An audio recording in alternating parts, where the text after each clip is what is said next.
Chapter 301. After Dake gave some of the teaching materials to Professor Lily for photocopying, he made tea and took advantage of this rare opportunity to relax for a while. Not long after, Professor Lily finished photocopying and complained while holding the teaching materials, "It's so hard to set the exercises." Dake couldn't help but roll his eyes. "Then let's switch." "Professor Lily.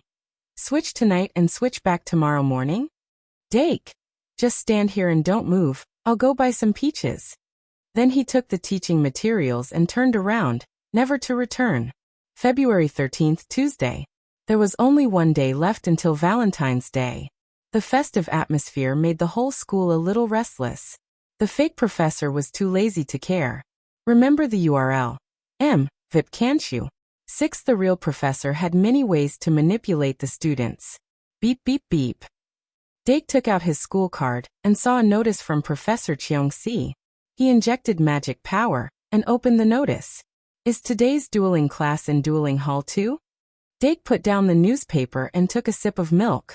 Since the start of the second semester, there had been very few dueling classes. Even if there were occasional classes in the dueling hall, it was only for the convenience of demonstration. According to Professor Cheong-si, in addition to the final exam this semester, there should be an in-class duel, but not now. Dake didn't pay much attention to the notice of changing classrooms. He touched the fox grass that rubbed against his feet, and looked up at the sky outside. The sky was clear and there were no clouds for thousands of miles. It was hard to imagine that there would be heavy snow in a day, but real prophets didn't make judgments easily. What they said, whether it was divined or not, would most likely come true. After all, success rate was the most important thing for a living. If the success rate of the prophecy was low, they wouldn't get any jobs. If they didn't get any jobs, they wouldn't have any performance. If they didn't have any performance, they wouldn't have any jobs. If they didn't have any jobs, they would starve to death. And if they starved to death, of course, they wouldn't be real prophets. Thinking up to this point, Dark couldn't help but reveal a trace of a smile on his face. It's not easy in all walks of life. 8 o'clock sharp. All the first-year students of the 4 schools were to assemble punctually at Dueling Hall 2. Professor Cheong-si didn't say anything after the class started. He just stood there with his arms crossed and pointed to the edge of the venue with a smile. The students understood tacitly. After a little stretching, they began to run laps. After an entire semester of training, even a delicate girl could barely complete the task of running laps. However, after Professor Cheong-si gave the students approximately 5 minutes to rest, he assigned the next stage of the mission: to run laps with the magic elf. When they heard the mission description, the little magisters stared at Professor Cheong-si as if they were looking at a demon. However, Professor Cheong-si did not feel the slightest bit of self-reflection because of this. She talked about the importance of working together with a magic elf, and completely legitimized the mission of running laps with a magic elf. The little magisters who had been forcefully persuaded could only resign themselves to their fate and summon their magic guiding fairies, starting a second round of laps. Dake didn't think that Professor Cheong-si would assign such a mission. Fortunately, he had a card bag with him. Apart from Meow Meow and Paradise, all the other cards were in his card bag. He picked out Illusory Beast, Ibu, and recalled it before summoning it again. He had Ibu come from the dormitory to Dueling Hall 2. Ibu was not used to the sudden change in environment. After Dake left the dormitory, it had sneaked back into its bed. It never thought that it would be summoned outside. The comfortable and warm environment had disappeared. This was a cold and austere dueling hall. Dake brought Ibu along and jogged along the edge of the dueling hall. When running laps with a magic guiding fairy, one had to constantly pay attention to the steps of the magic guiding fairy and adjust their own speed according to its speed. How should he put it? This was quite helpful in cultivating the rapport between the magisters and the magic guiding fairy. However, in general, it was cultivating in the direction of actual combat, not a duel. The magisters and the magic guiding fairy fought together, using their nimble movements to avoid danger, and always staying within the protection of the magic guiding fairy. This was a basic skill that a magisters had to have in real combat. However, saying too much about this was not enough to make up for the actual performance. Only when it was truly necessary would the magisters realize the importance of the training. In short, the little magisters were complaining all over the place. Dragging their tired legs, they turned towards the stiff magic guiding fairy. They ran laps around the dueling hall.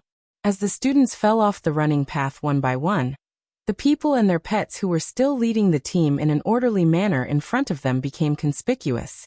Dake Dimming went from being in the second tier last semester to being in the front row this semester. The improvement was subtle, to the point that no one noticed it. Luoboat suddenly turned his head. It seemed that only now did he realize that he no longer had an absolute advantage in this event that he was most proud of.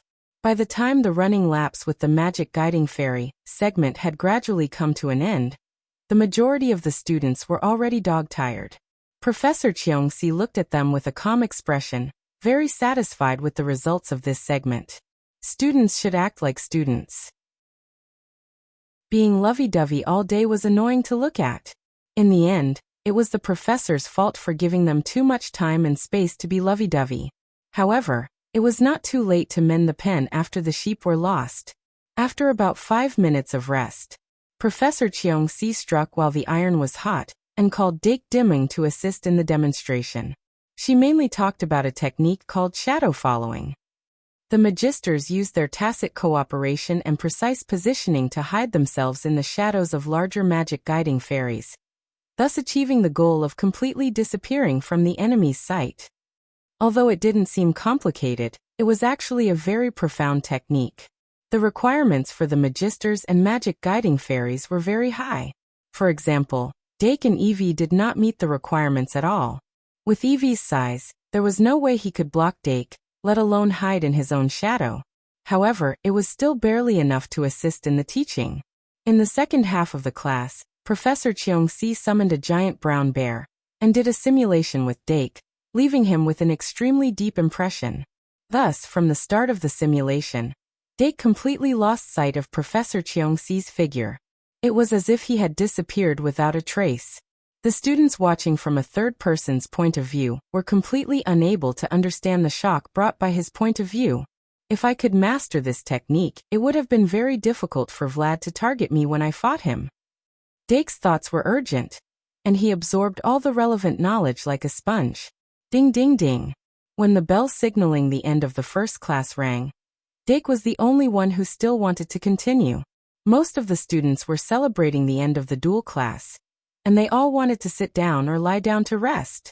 Thus, when the second class, arithmetic class began, Professor Lily suddenly discovered that all the students in the classroom were like withered radishes, listless and dispirited. With a trace of doubt, she raised her head to look at Dake in the last row, but found that Dake's mental state was not bad, so she didn't pay too much attention to it. Professor Lily's teaching method was actually the same as before, still following the script. It was just that with the teaching materials, she had a sense of hierarchy when she taught. She started from simple to difficult, from nothing to something. Combined with the example questions that were compatible with the teaching content, it made it easier for the students to understand. That being said, those who could understand were still able to understand. Those who could not understand were still unable to understand parts of the lesson. After the entire class, the junior Magus' physical strength had recovered slightly, but it was replaced by a mental blow. The double blow to her body and mind made this morning especially difficult to endure. And the homework left behind in arithmetic class was the poison left behind after the duel. 2:00 in the afternoon. In reality, the first-year students who did not have a good afternoon nap came to the History of Magic classroom with dispirited expressions. History of Magic is still the best. No need to run laps, no need to do questions, we just need to perk up our ears and listen. For some reason, the students had expectations for the History of Magic class that they should not have had. After the bell rang, Professor Ryan Hex strode in from the front door. He walked with a majestic gait, and as soon as he stepped on stage he proudly said, "Students, have you noticed that your Professor Hex is different from before?" Only then did the students perk up and look over. Involuntarily, someone exclaimed in surprise. At this time, Professor Ryan Hex's appearance was poles apart from when he first came to the academy. If the students had not already mentally prepared themselves for the slight changes, they would have found it even more difficult to accept that it was actually the same person. Dake, who was sitting by the window, could not help but feel astonished. Ryan Hex was a hero of the spear who had retired due to injury. He had lost a foot, a hand, and an eye in the war. The difficult life after the war had smoothed out his edge and deprived him of his health. The cruel time had stolen his hair and left him with a face full of wrinkles. Dake did not forget the sloppy appearance of a dying old man when he first appeared. But now Professor Ryan Hex, who had lived in the castle for less than a month and a half, had regained some of his former edge. His hair had grown back under the effect of the experimental hair tonic, his whiskers had been carefully shaved, and the wrinkles on his face were gradually smoothed out because of the gradual filling of his muscles. The one-sided black eye patch on his right eye had been removed and replaced with a pseudo-eye carefully made by Professor Ka Zaire, and Sister Ka Lien was responsible for connecting it. There was almost no difference between the prosthetic eye and the left eye. According to Professor Ka Zaire's usual habits, perhaps some unusual functions had been added to it. His left and right feet had also been replaced with prosthetics. Professor Ka Zaire's exquisite skills made the two prosthetics almost completely integrated with his body, and there was even no obvious bumps when he walked. Although this cost Professor Hex an entire month's salary, it was still a free gift. In the kingdom, it was difficult to find a better magic device maker than Professor Ka Zaire. Even Ryan Hex himself was shocked by the degree of integration of the prosthetics. After putting on the prosthetics, he looked in the mirror and touched the realistic skin on the prosthetics. He almost mistakenly thought that he was not disabled. At this moment, he finally looked a little like a hero of the spear. The excited Ryan Hex actually talked about his personal history in the History of Magic class, which he had previously avoided talking about. History. History itself is formed by the collision of emotions and gratitude. If deduced according to my personal experience of love, it would not be an exaggeration to make a modern history book. Whether it was the Violet Princess of the Green Plains Dwarf tribe, the daughter of the Wild Boar Orc tribe, or the Pearl of the Black Goblin or tribe. If those outstanding women who were attracted by my handsome and powerful appearance when I was young were connected, it would be a natural history picture. Professor, since you are loved by so many outstanding women, why did you become so down and out before coming to Xingmalian? Professor Ryan Hex selectively ignored the discordant voices mixed in the class, and continued to talk about his acquaintance with those beauties, as well as the final separation. As the saying goes, lovers will eventually be separated, and the soul will be broken at two ends. Since Ryan Hex was still alone until now, it was enough to explain a lot. Therefore, the more the students listened, the more they felt something was wrong. After a moment, they suddenly realized that he was not talking about love history. He was clearly talking about a set of blood and tears, with a magnificent background. During the war, he met and separated from many outstanding women. The reason for each separation was different. In addition to the gap between races, the unacceptable skin color and appearance, the different and opposing positions at the time, there were all kinds of affectionate and strange reasons. The woman who had the deepest relationship with Professor Ryan Hex and progressed the fastest was the daughter of a human lord. They even developed to the point of giving each other their first kiss. Professor Hex still remembered that it was a gentle beauty with snow-white hair. The fragrance on her lips was like the fragrance of lavender. They pledged their lives to each other in the flower bed in full bloom, and fantasized about a future full of children and grandchildren under the moonlight. But the relationship between them did not blossom. The beauty's father was a lord, and she was his only daughter. He only accepted a son-in-law to marry into the family. And he, the hero of the spear, Ryan Hex, how could he become a son-in-law? Therefore, the day after they pledged their lives to each other, the extremely stubborn Ryan Hex had a dispute with the lord, and was then driven out of the territory. He and the lord's daughter were naturally forced to break up. I vaguely remember that it should be on the night of Valentine's Day. It should have been a perfect night. Chapter 302. Professor Ryan Hex started to sob as he spoke. It seemed like out of all the women he met, Only the daughter of the human lord left a mark in his heart. As he grew older, he started to regret his decision.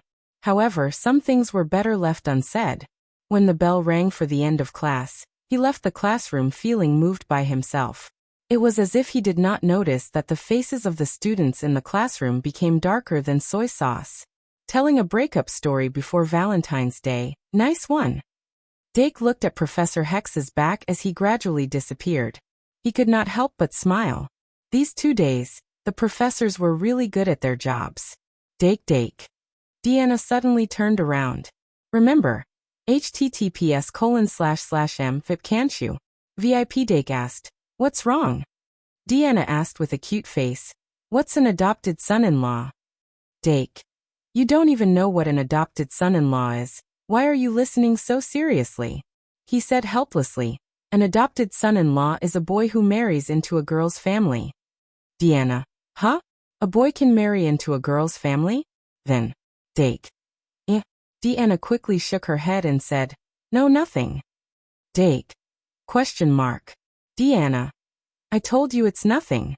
After Dake left the classroom, he went straight back to his dorm room and made the final revisions to the mathematics textbook. He had roughly written the entire academic year's content, but he still needed to do some refinement. However, this part needed to be done slowly and meticulously. First, he did some text refinement on the content of about 50,000 words to reduce the probability of typos in sentences as much as possible. Then he slowly started to enrich the sentences. In general, the content of Mathematics 1 mainly covered basic calculations, basic equations, and simple geometry. He introduced the Pythagorean theorem into geometry and derived some branches from it. Mathematics 1 was definitely not difficult, but some of the basics were the most difficult. For example, the definition of power, the induction of the Pythagorean theorem. Dake hadn't given this book to Professor Lily yet, but he could roughly imagine Professor Lily's reaction. For a wise man like Professor Lily, the most common method in geometric operations was not the formulas and theorems that had not been inducted, but a method of modeling in the brain. They constructed a geometric model directly in their minds, and then measured the angle and side length. Of course, this was an effective method, but it was not universal. It was impossible to impart it widely. On the other hand, Dake's Mathematics 1 was something that ordinary people could learn. It could be included in basic education. The significance of this level might exceed the expectations of those involved. 8:00 p.m. Dake put down Mathematics 1 and took out Elven Craftsmanship, wood carving from the pile of books on the table, and flipped through it casually. This book, Elven Craftsmanship, wood elemental carving, was found by chance when he was looking for materials for homework in the library.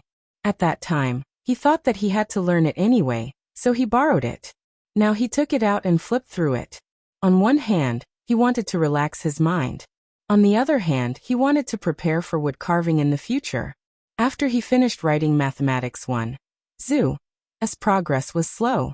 Naturally, he put the research of triad armament formation on his agenda.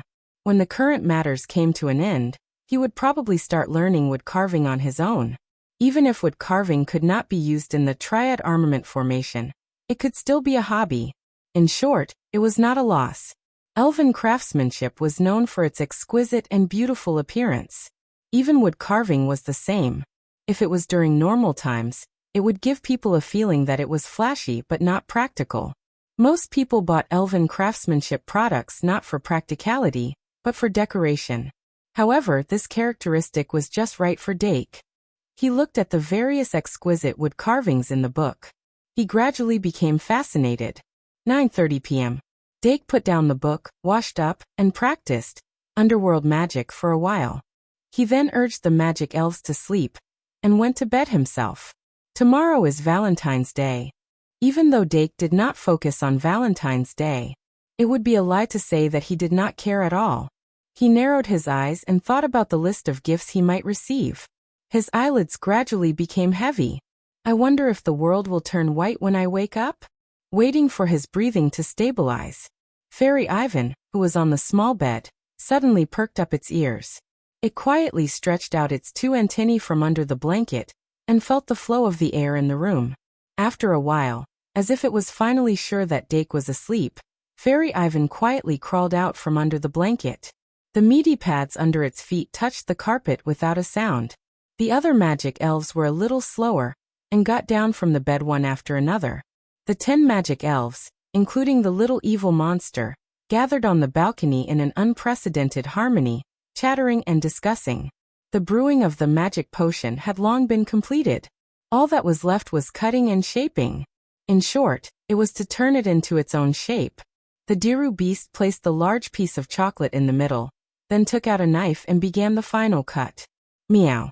It let out a soft cry, and in a moment, the pitch-black chocolate was divided into 10 equal portions. They boiled dark chocolate that was mostly bitter, but the sweetness mixed in with the bitterness was also very stubborn. The Diru beast had personally tasted it, and was confident in the ratio of taste. But for chocolate that was given an extra meaning on Valentine's Day, taste was only one of the elements. Sometimes, the shape was even more important than the taste. Therefore, most people would use a mold to shape the chocolate while boiling it. But the Diru beast did not do that. Because they were different.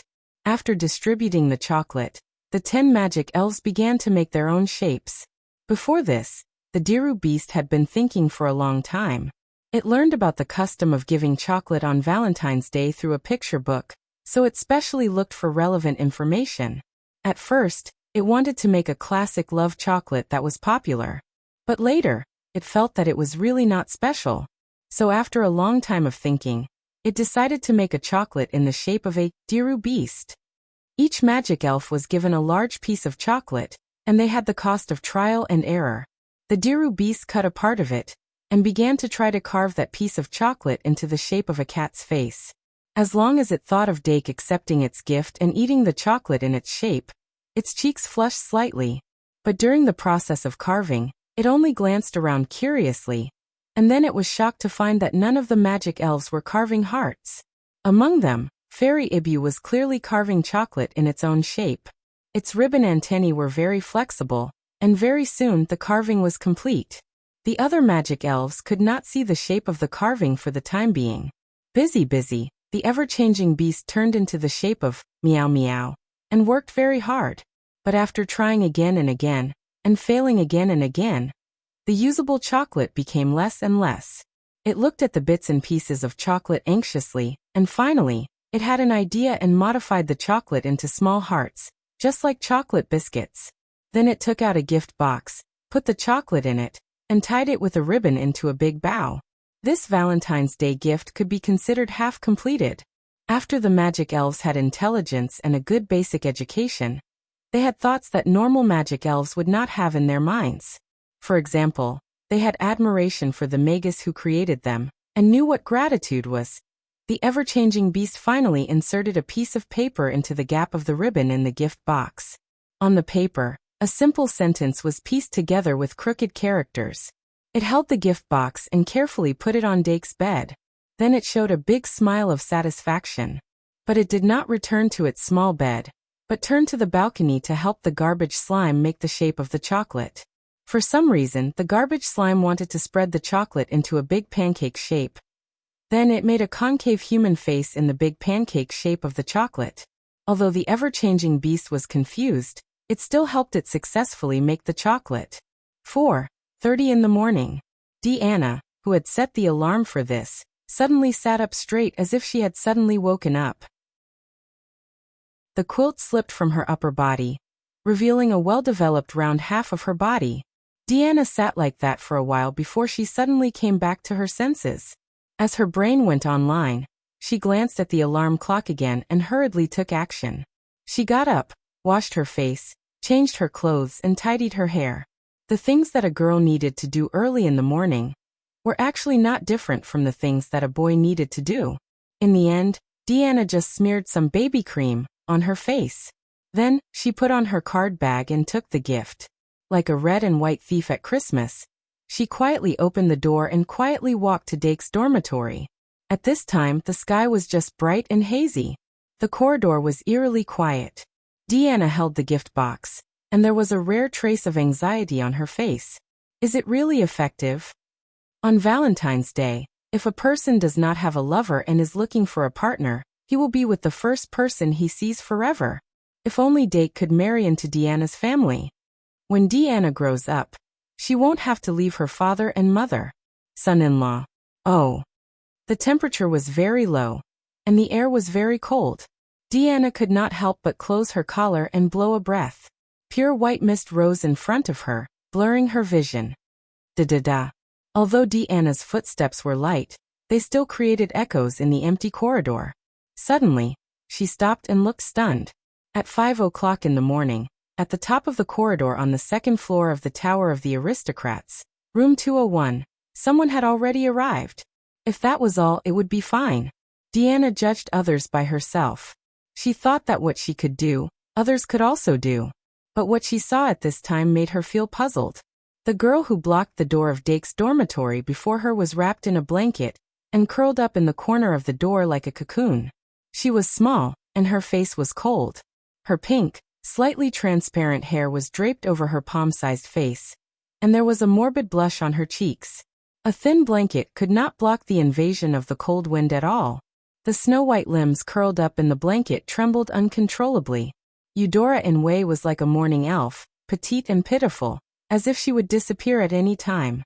Deanna was stunned for a long time and finally muttered, "She hasn't been squatting here since last night, has she?" Then, Deanna took 2 steps forward and immediately felt something unusual. Sleeping outside, most people would be instinctively vigilant and extremely sensitive to the wind and grass. But Eudora still did not react at all when she was so close to her. Deanna subconsciously quickened her steps and waited until she was beside Eudora. She quickly squatted down and reached out to touch her forehead. Deanna remembered that when her mother contracted a cold, her father also touched her like this. It was said that when the human body was unwell, the forehead would be hot. Although Deanna had never experienced it, she still had some common sense. She first touched it with her fingertips, and then she touched it with her palm. "It's so hot."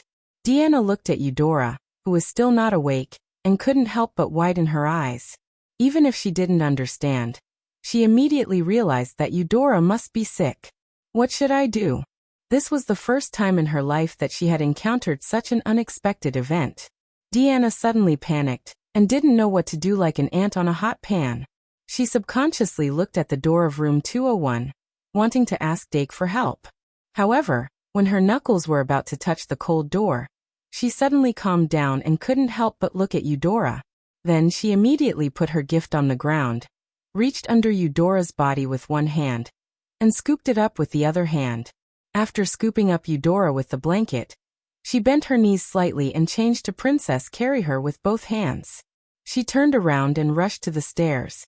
Eudora's gift box slipped from the gap in the blanket and rolled to the door. If she was sick, of course she had to go to the doctor. Deanna was carrying a girl who was only 1 year younger than her, but she didn't feel the weight at all. Her running footsteps were fast and steady. She rushed down the stairs and out of the tower in a few steps. The feathered serpent statue guarding the tower of the aristocratic house suddenly opened its eyes, but then it slowly closed them. It was snowing outside the door at some point, and it had already covered the bridge with a thick layer of white.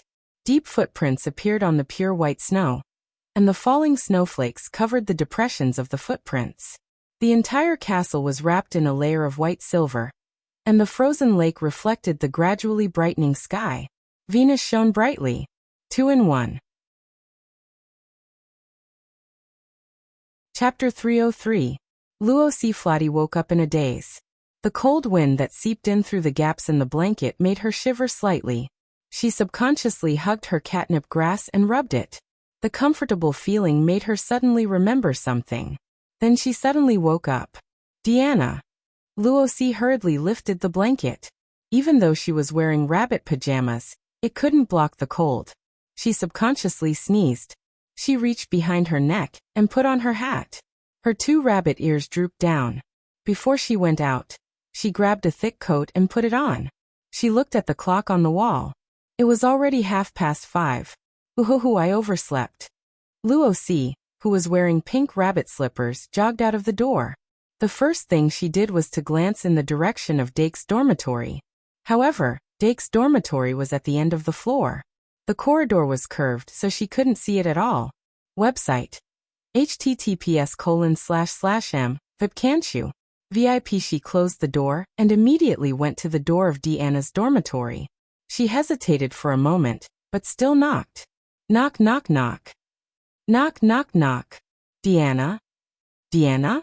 She called out softly for a long time, but there was no response from the door. That little idiot didn't really go to block the door, right? Luosi couldn't help but pull down her rabbit ears. Then she jogged towards the end of the corridor. She wasn't worried about Deanna. It was just that doing this would make people think that she was stupid. It was said in the book that when a girl chased a boy, there was only a thin veil between them that could be broken with a single poke. However, not all boys would like it. If a girl overdid it, it would appear that she wasn't reserved enough. It would give people a bad impression of her. Once a boy thought that she was too frivolous. Even if they were together for a while, it was very likely that they wouldn't be together in the future. This was because it was too easy to get. If it was too easy to get, they wouldn't know how to cherish it. This was the deep-rooted bad habit of humans. Of course, Luosi didn't think that Dake was the kind of person who would abandon her after sleeping with her. However, that was what the book, The Story of Her Youth and Love is Really Problematic, said. Let's not talk about Deanna. Luosi was actually quite easily influenced by things like books, pa. Not long after, Luosi arrived near Dake's dormitory. Then, she immediately noticed the 2 gift boxes at the door. This is? She couldn't help but look down. The gift box placed at the door was square and very big. Of course it was big. After all, Deanna stuffed an entire chocolate bear into it. The chocolate bear, which was as big as a volleyball, was made with the help of Luosi. One of the bear's eyes was made in the style of a button, which was an imitation of the Christmas present that Dake had given to Deanna. Bear was in a sitting position, holding the heart made of orange and red syrup with both hands. It could be said that it was very delicate. In order to make this chocolate bear, Luosi didn't even have time to make her own chocolate. In the end, she only made a small chocolate bunny. On the front of the gift box, there was a card with the bear's ears exposed. On the card, Deanna's name was written in cursive. As for other things such as a confession, there was nothing. Although Deanna wanted to write a confession, she was stopped by Luosi, because she knew very well that they were only in the 1st grade, and they were still too young. They should be more focused on their studies, not these budding relationships. Dake Dimming must have thought the same. If Deanna confessed now, even if she wasn't rejected on the spot, she was afraid that she would be fooled.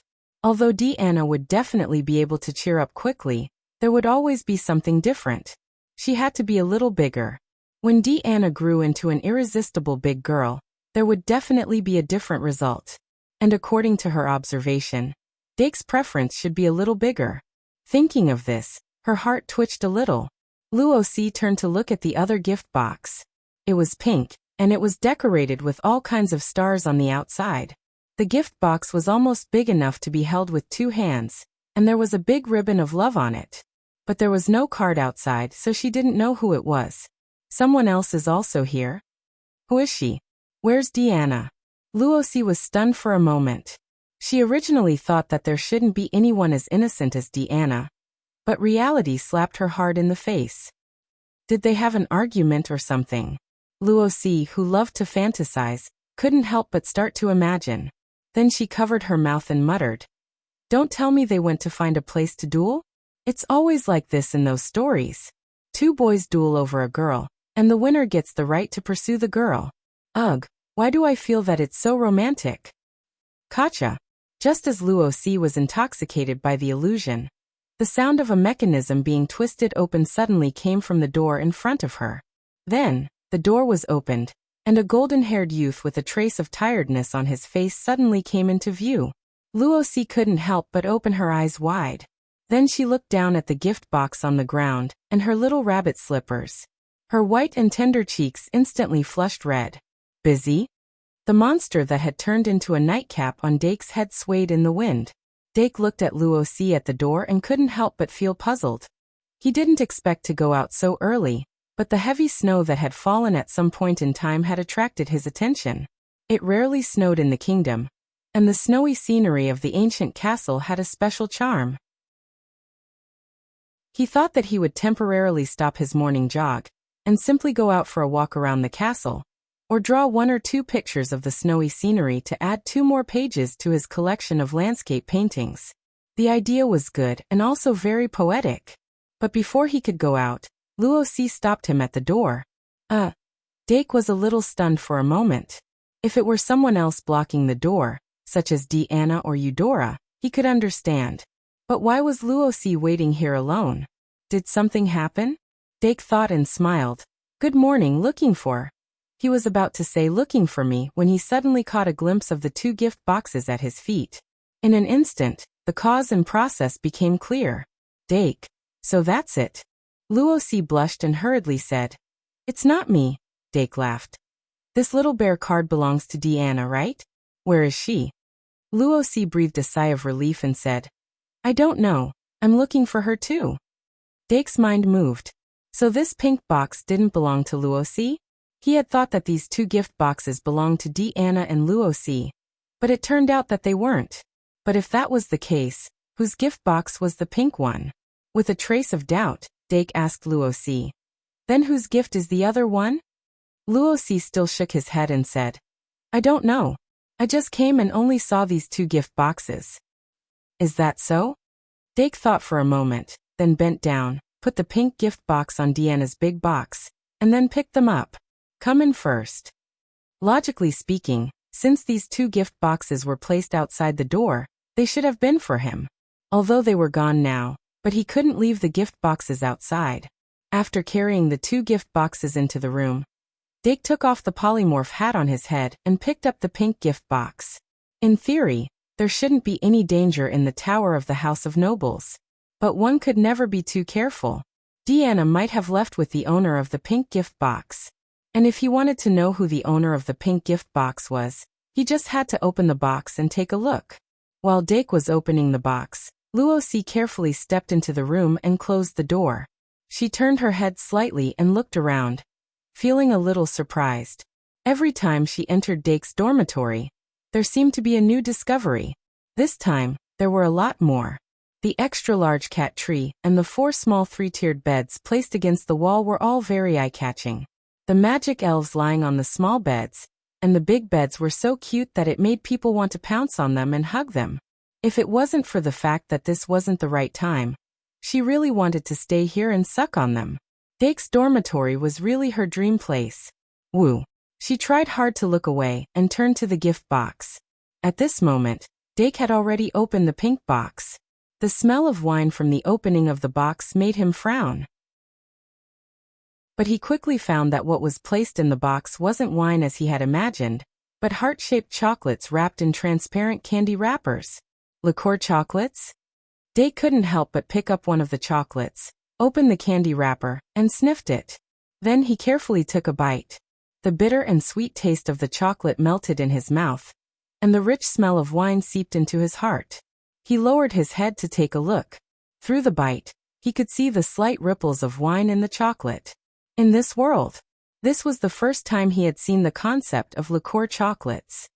So he was even more surprised. But it was different from the liqueur chocolates that he often ate in his previous life. The alcohol content in this chocolate seemed to be high. Dake stuck out his tongue and licked it, and a spicy smell exploded. He couldn't help but look up. What's the process of filling liqueur chocolates with strong alcohol? Luosi asked with concern. What's wrong? Dake shook his head. It's nothing. Then he put the bitten chocolate on the table and pulled out a pink letter folded into the shape of a heart from the bottom of the gift box. At this time, he actually had a candidate in his heart. He opened the letter and took a look. Sure enough, it's Eudora. Dake quickly skimmed through the contents of the letter. This time, the letter was less than 100 words, and the contents were surprisingly not too extreme. It was just a very ordinary statement that she had been working hard recently, and would continue to work hard in the future. In addition, she also mentioned a little about her path as an astrologer. It looked like a letter to a pen pal. It started with love and ended with propriety. But the more it was like this, the more soul-stirring undercurrent there was. Dake closed the letter and put it in the drawer for the time being. Since it's Eudora, it shouldn't be a big problem. He breathed a sigh of relief and said to Luosi, "Let's go and look for her?" "Okay," Luosi whispered. But when she stepped out of the dormitory again and walked side by side with Dake in the corridor, she seemed to suddenly think of something, and her face suddenly turned red. In order to hide her abnormality, Luosi grabbed the rabbit ears tightly and clamped her face with the hat. A cold wind blew. The footsteps in the corridor were hurried. Dake first came to Eudora's dormitory, and then went to Deanna's dormitory. He knocked on the door separately, but of course he didn't get a response twice. Since they came to give gifts, we can basically rule out the possibility of them sleeping soundly indoors. Dake pondered for a while and suddenly noticed that Luosi was still wearing rabbit pajamas, so he asked, "Change your clothes?" Luosi quickly shook her head. "Let's continue to look for them. I'm a little worried." Dake frowned slightly. Of course, he also wanted to continue to look for them. But in the current situation, apart from knowing that the other person was Eudora, there were no other clues. Even Sherlock Holmes couldn't solve the case out of thin air. At this time, it seemed that the exhaustive search method could only be used. There are two possibilities. One is to search up inside the tower, the other is to search down, outside the tower. Dake's eyes turned, and he thought of a possibility.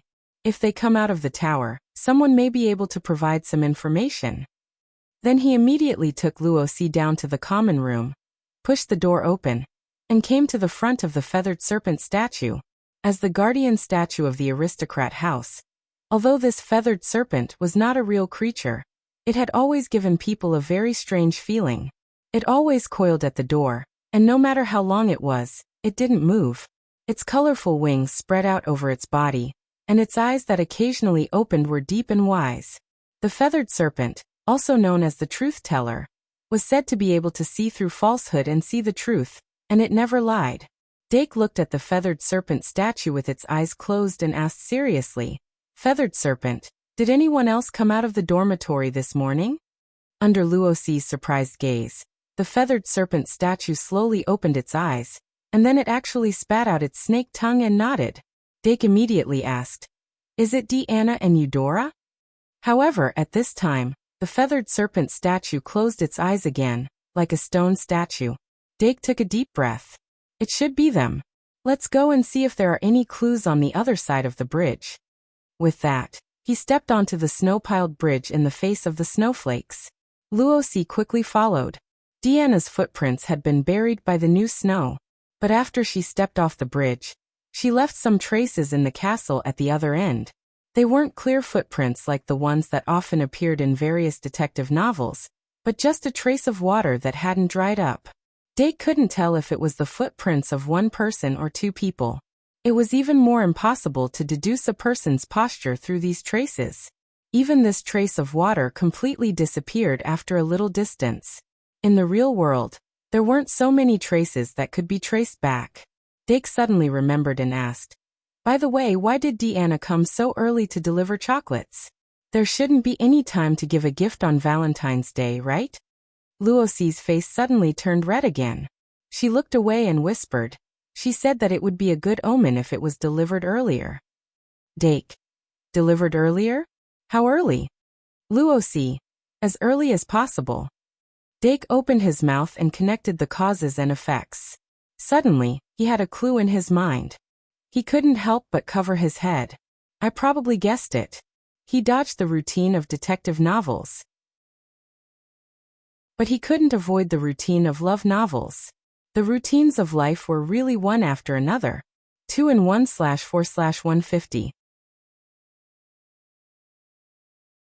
Chapter 304.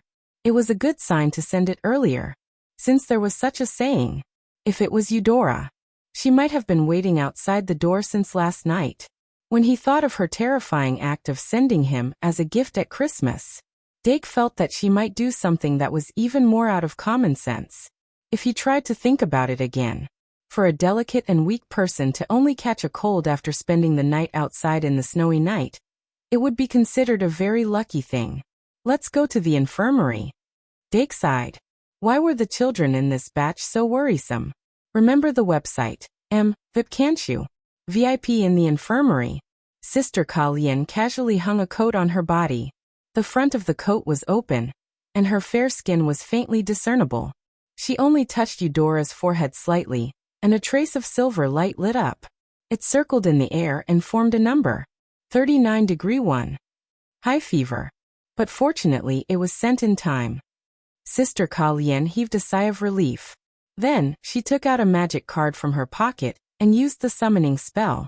A few seconds later, a small human-shaped magic elf with small fleshy wings flew out of the card and circled around Eudora's forehead, scattering a fine white light. Eudora endured the infiltration of the white light, and her tightly furrowed brows relaxed slightly. Sister Kalyan nodded slightly, then pulled the blanket up to her neck and smoothed it out carefully. After doing all this, Sister Kalyan looked up at Deanna beside her. You are? Deanna grabbed her fingers and said respectfully. Deanna of the first grade noble house. Deanna? Sister Kalyan turned around and said, come over here and help the patient register. Deanna quickly nodded. Okay. By the way, is she okay? Sister Kalyan said casually. It's not a big problem. Is this your first time seeing snow? Deanna was confused. I think it was the first time.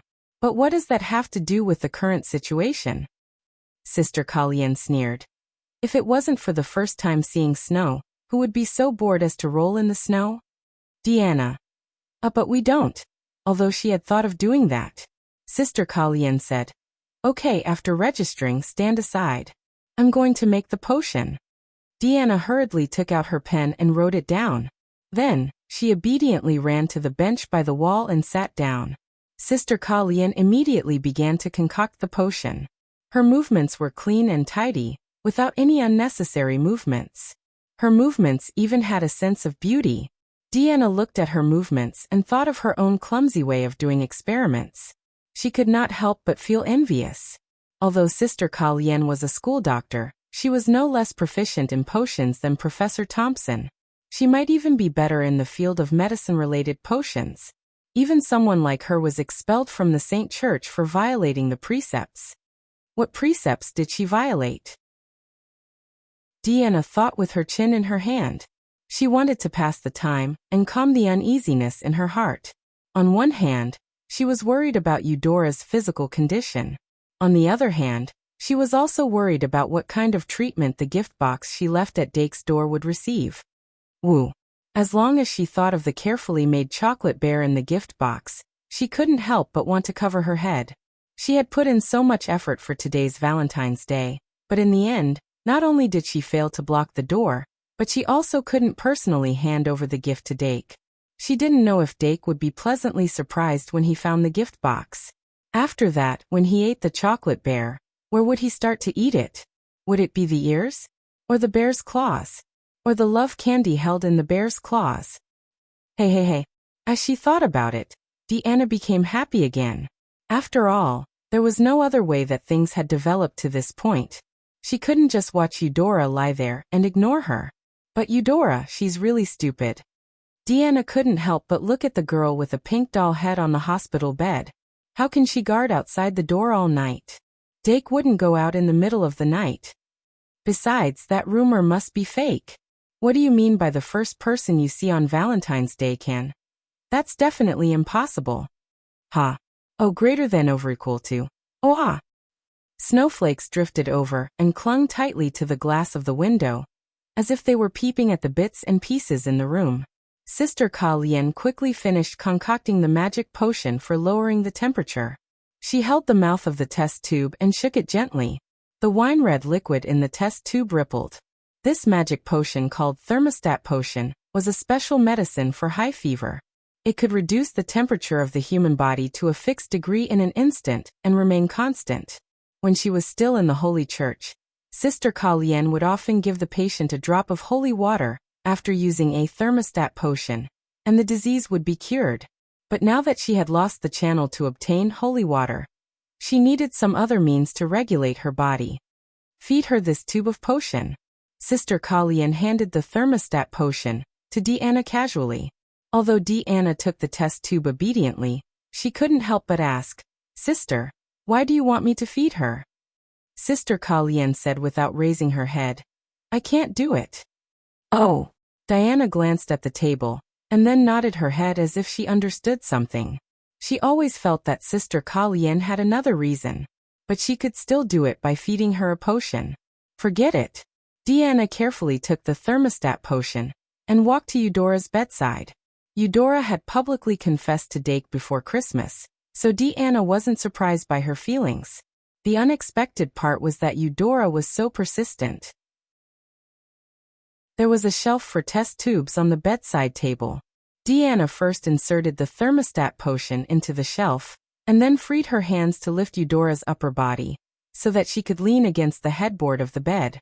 Then Deanna picked up the thermostat potion, again, put the tip of the test tube to Eudora's mouth, and poured it in bit by bit. Eudora opened her mouth unconsciously and drank all the thermostat potion, without any resistance. Only for a while. Deanna didn't even have time to retract her hand, and Eudora opened her eyes in a daze. The effect of the thermostat potion was immediate. Eudora gradually regained consciousness. "You're awake," Deanna said in surprise. But after Eudora saw her face clearly, she slowly showed a stunned expression. It was as if she was saying, "Why is it you?" Then her little face wrinkled, and she looked like she was about to cry. Deanna was a little caught off guard and quickly said, "Don't cry. What do you want?" "I'll get it for you now. By the way, do you want milk candy?" "I have." "Ah, I didn't bring it out." At this moment, Eudora seemed to have accepted reality and said in a mosquito-like voice, "Thank you." Then she shrank back bit by bit and wrapped her trembling body tightly with the blanket. Deanna keenly heard that thank you and immediately revealed a bright smile. "You're welcome." She didn't know that she had actually ruined Eudora's plan B. Not long after that, the infirmary once again welcomed two first-year students. Dake Dimming and Luo C. Flotty walked side by side for a while. After catching a glimpse of the light in the infirmary, they were more or less certain of their judgment. He knocked on the door, then turned the doorknob and pushed it in. Sister Kalien turned to look at them, and was about to speak. Dake saw that she was concocting a new potion, so he put on a smile and poked the bed over there. Diana was sitting upright beside the bed, half of which was exposed outside the screen. Sister Kalien understood and said, "Don't disturb the patient." But she didn't chase them away. Dake and Luo C walked quietly into the room. Deanna had already turned her head and saw them. Although she was surprised, she still put her index finger to her lips, indicating for them to be quiet. Dake nodded and came to the bedside. He saw Eudora, who had quietly opened her eyes. Under the effect of the thermostat potion, Eudora's face did not turn red. However, her hand, which was holding the edge of the blanket, suddenly tensed up.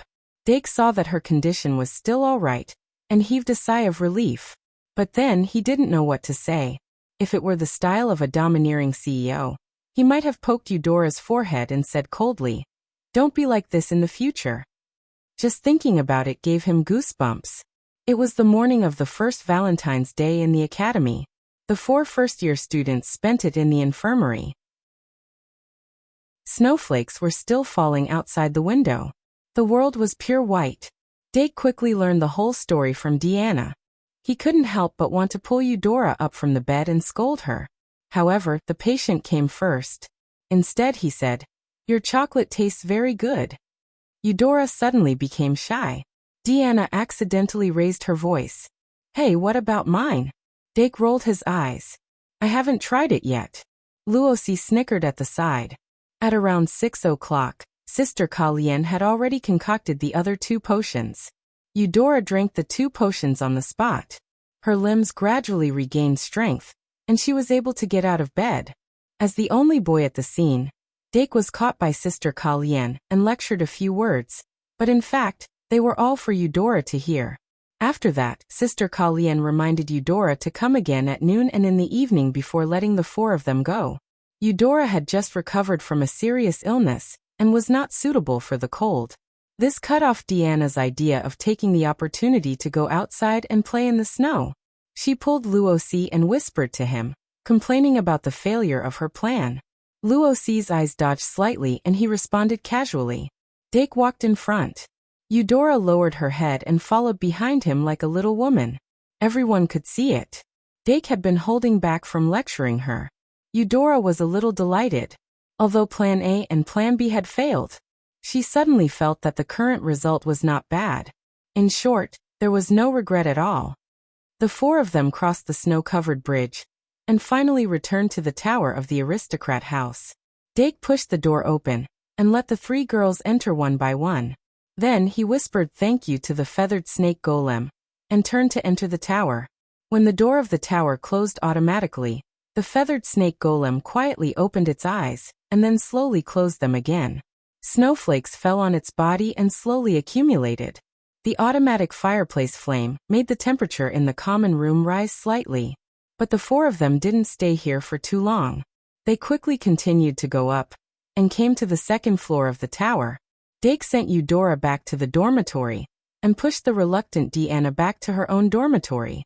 Finally, he said goodbye to Luo Ci and finally returned to room 201. Dake Dimming, who was standing at the door of room 201, had a trace of fatigue on his forehead. It was mainly mental fatigue. It was supposed to be a good time to walk in the snow. How did it become like this? Wait, it's not too late to go for a walk now. Forget it. He opened the door and walked into his dormitory. The warmth that hit his face softened his expression a lot. The dormitory was quiet. The magic elves seemed to be still sleeping soundly. Dake put on his indoor shoes and couldn't help but slow down. He had only taken a bite out of Eudora's chocolate, and Deanna's chocolate hadn't even been opened yet. He wanted to take a good look. But before he walked to the table, he was shocked to find that the table was filled with gift boxes of all sizes. Eudora and Deanna's gift boxes were buried in the corner. The liqueur chocolate that he had taken a bite out of seemed to have disappeared as well. It gave off the feeling that a red and white thief had visited a private dormitory and left behind such a pile of gifts. But that was obviously impossible. With a trace of doubt and speculation, Dake quickly walked to the table and turned his head to look at the big bed and small bed. It was still quiet, and the places that should be bulging were also bulging. Dake immediately turned around and counted the gift boxes. Other than Eudora and Deanna's gift boxes, there were a total of 10. There was no meow meow. It was too obvious a surprise, but it still made people smile. The trace of fatigue from the morning's troubles instantly disappeared. Dake sat down and prepared to open the gift boxes one by one. He first chose a gift box with a note inserted between the ribbons. This gift box, which was originally placed at his bedside and later taken away to hide, was wrapped in a faint purple color. It was a color that made people easily associate it with who its owner was. Dake wasn't in a hurry to open the gift box. Instead, he took out the note and examined it carefully. The note was only folded a few times and could be easily unfolded. After smoothing it out, he could see a simple sentence made up of crooked characters on the note. There's no mistake in the grammar. Dake couldn't help but smile wider. Then he noticed the contents of the note. Master Mommy, I love you. Wait a minute, did the monster make a mistake? This was Valentine's Day, not Mother's Day. Although it was also a holiday to express love. Chapter 305. Although Dake felt that the variegated monster must have mistaken the festival, the blessing from the magic elf still made his expression melt. When refining the magic elf, he never thought that he would receive blessings from them. What's more, it was such a well-prepared surprise. He didn't even need to open the gift box. Just looking at the note in his hand that showed the learning results of the variegated monster was enough to make him excited for a long time. Yvette, who was far away in the capital, had actually felt this feeling as early as Christmas more than a month ago. The letter Dake sent home, and the Crimson Star medal made her hide in her room and secretly wipe her tears. The growth of children always made parents most gratified. Dake took out a brand new notebook, smoothed the note again, and clipped it between the pages of the notebook. I have to keep it well. After he closed the notebook, he began to open the gift box wrapped in lavender. He originally didn't have much expectation for the gift in the gift box. 1 second to remember https://m. Vip can't you? VIP. What kind of gift could the magic elf who couldn't go out prepare? However, even if it was a small thing, it was enough to make him happy. No, I have to control it a little. Dake quickly pressed his chest to calm his emotions a little. Then he finally opened the gift box. It didn't have a shelf with layers like Eudora's gift. After opening the gift box of the variegated monster, he only saw chocolates piled up. The chocolates were in the shape of hearts of different sizes. They were flat like biscuits, with obvious handmade traces. The outline around them was not smooth, and some places were even incomplete. However, the more it was like this, the more one could feel the hardships hidden behind it. How did the magic elf who couldn't leave the dormitory easily prepare these materials?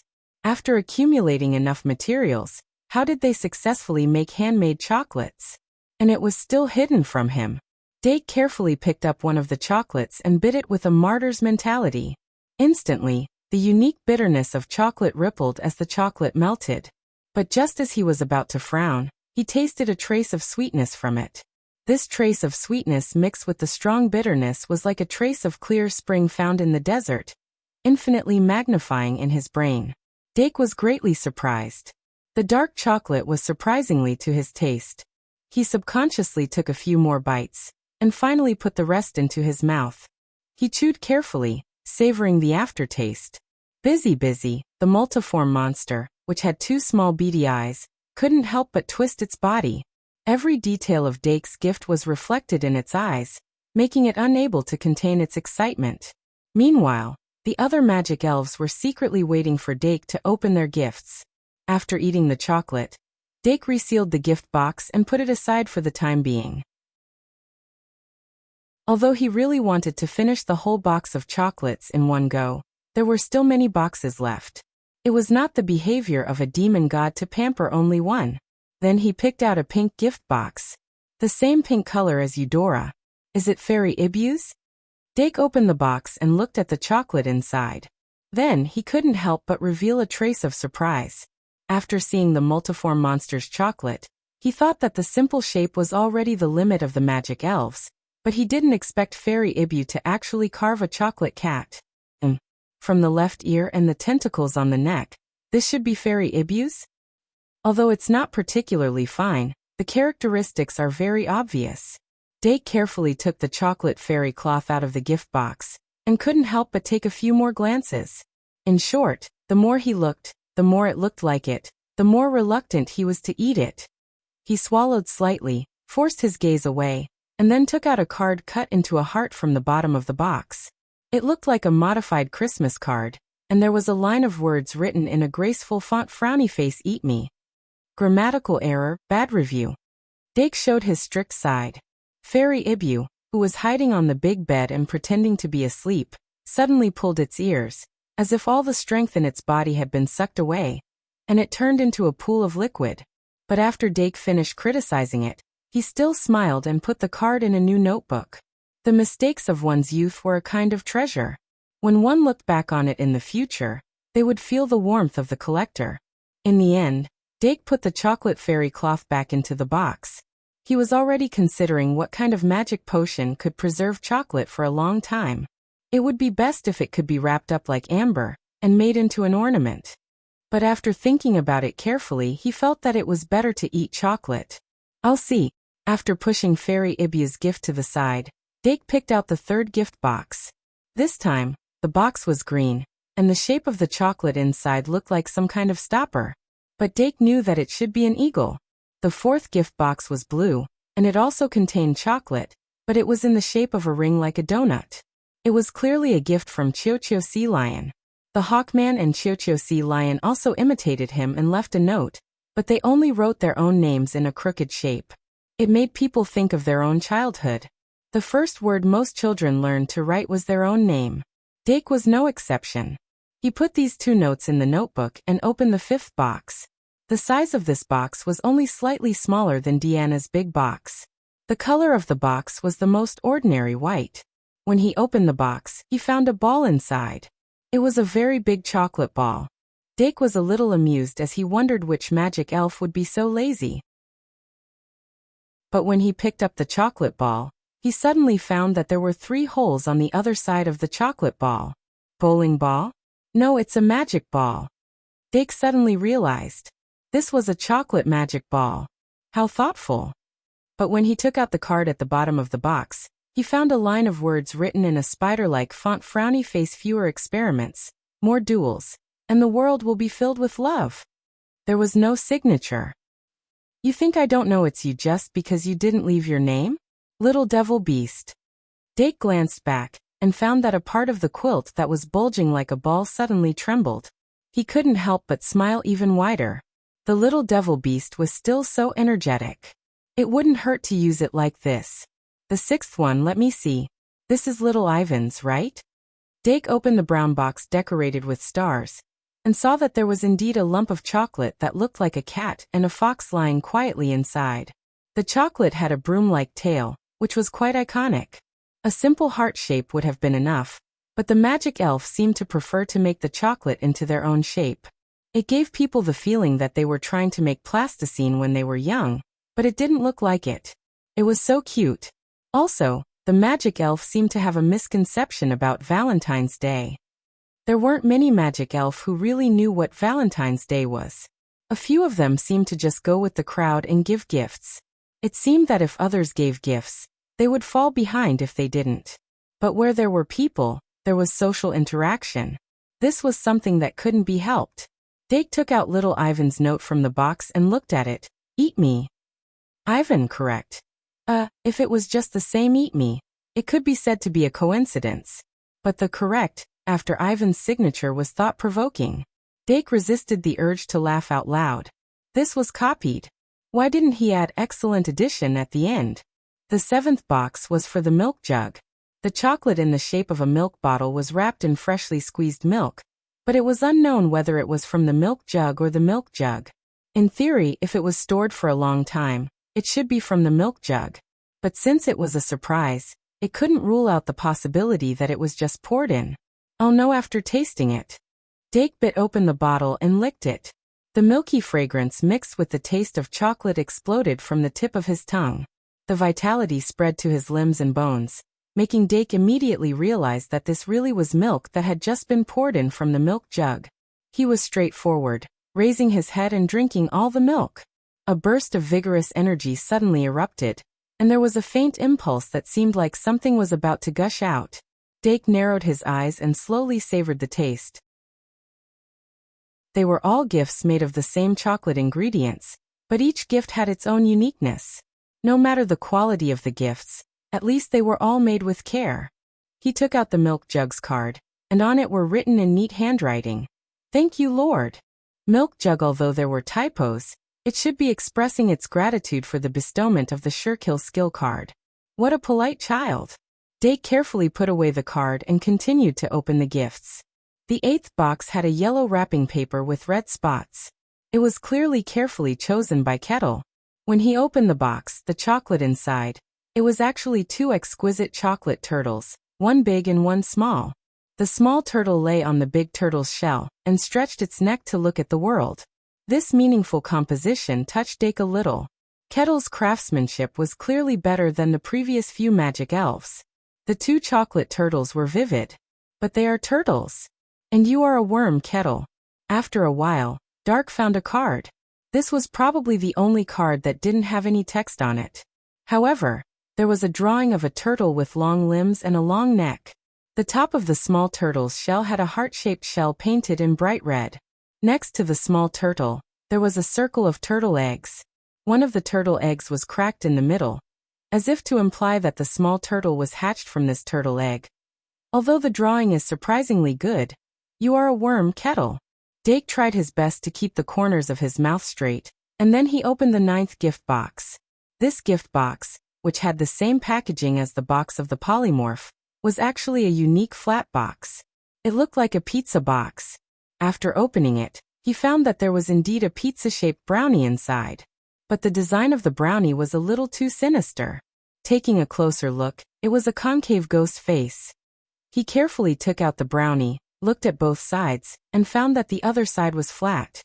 What is this thing? Dake couldn't help but be surprised. To be honest, he really couldn't figure out what this thing was. But after looking at it for a long time, it vaguely looked familiar. After fiddling with it for a while, he suddenly had an idea. He put the brownie on his face, and it really fit. This is actually a facial mask. Dake's mind moved slightly, and he realized that this should be a gift from the trash slime. Ever since the trash slime became semi-intelligent, Dake no longer used it as a garbage disposal. Similarly, he no longer used it as a facial mask. But now, it seemed that made it a little lonely. Is it like this? Dake couldn't help but murmur. He felt that it was disrespectful to use the trash slime again. But from the standpoint of the trash slime, it seemed that he didn't think so. For the trash slime, it seemed to be just a normal eating behavior. And it could also play a role in it. Forget about disposing of trash, but I can continue to put it on my face. Dake thought carefully and realized that sometimes he really didn't consider the thoughts of the magic guide sprites carefully. Perhaps this was something that needed to be reflected on. He let out a small breath and took the trash slime's note out of the box. This note was also folded several times. After unfolding it, he saw a line of crooked words: frowny face master mama, I love you too. This must be written by the 100 Changes monster, right? Dake smiled helplessly. After clipping this note in his notebook, he reached out to take the last Magic Guide Sprite's Valentine's Day gift. Only the Dilu Beast is left. What he opened was a pure white square gift box with a pink ribbon tied with a bow. He untied the bow and opened the gift box, revealing the brownies inside. There were a total of 4 brownies. 1 big one and 3 small ones. The big brownie was at the bottom, and the small one was at the top.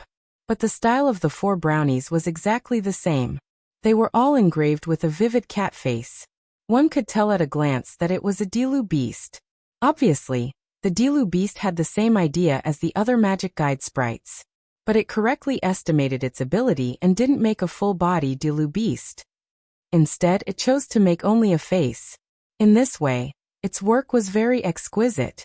And the style of 1 big and 3 small ones was more suitable for tasting. Dake picked a small one and started to bite and swallow it bit by bit from the ear. At the same time, he picked up a card in the box and prepared to see what the Dilu Beast wrote. Among Dake's Magic Guide sprites, the Dilu Beast had the highest literacy level. The only ones that could be compared to it were the little evil magical beasts. This was based on the huge advantage of the digital beast's ability to speak human language, as well as its diligence. Even the content of the message about Valentine's Day was popularized by it. It was just that it didn't seem to be so accurate. But just as Dake picked up the Dilu Beast's card, he suddenly heard a soul-stirring meow. He turned around abruptly, and a white shadow suddenly flashed past his eyes. Then his vision was instantly blocked, and his face was covered by a soft touch.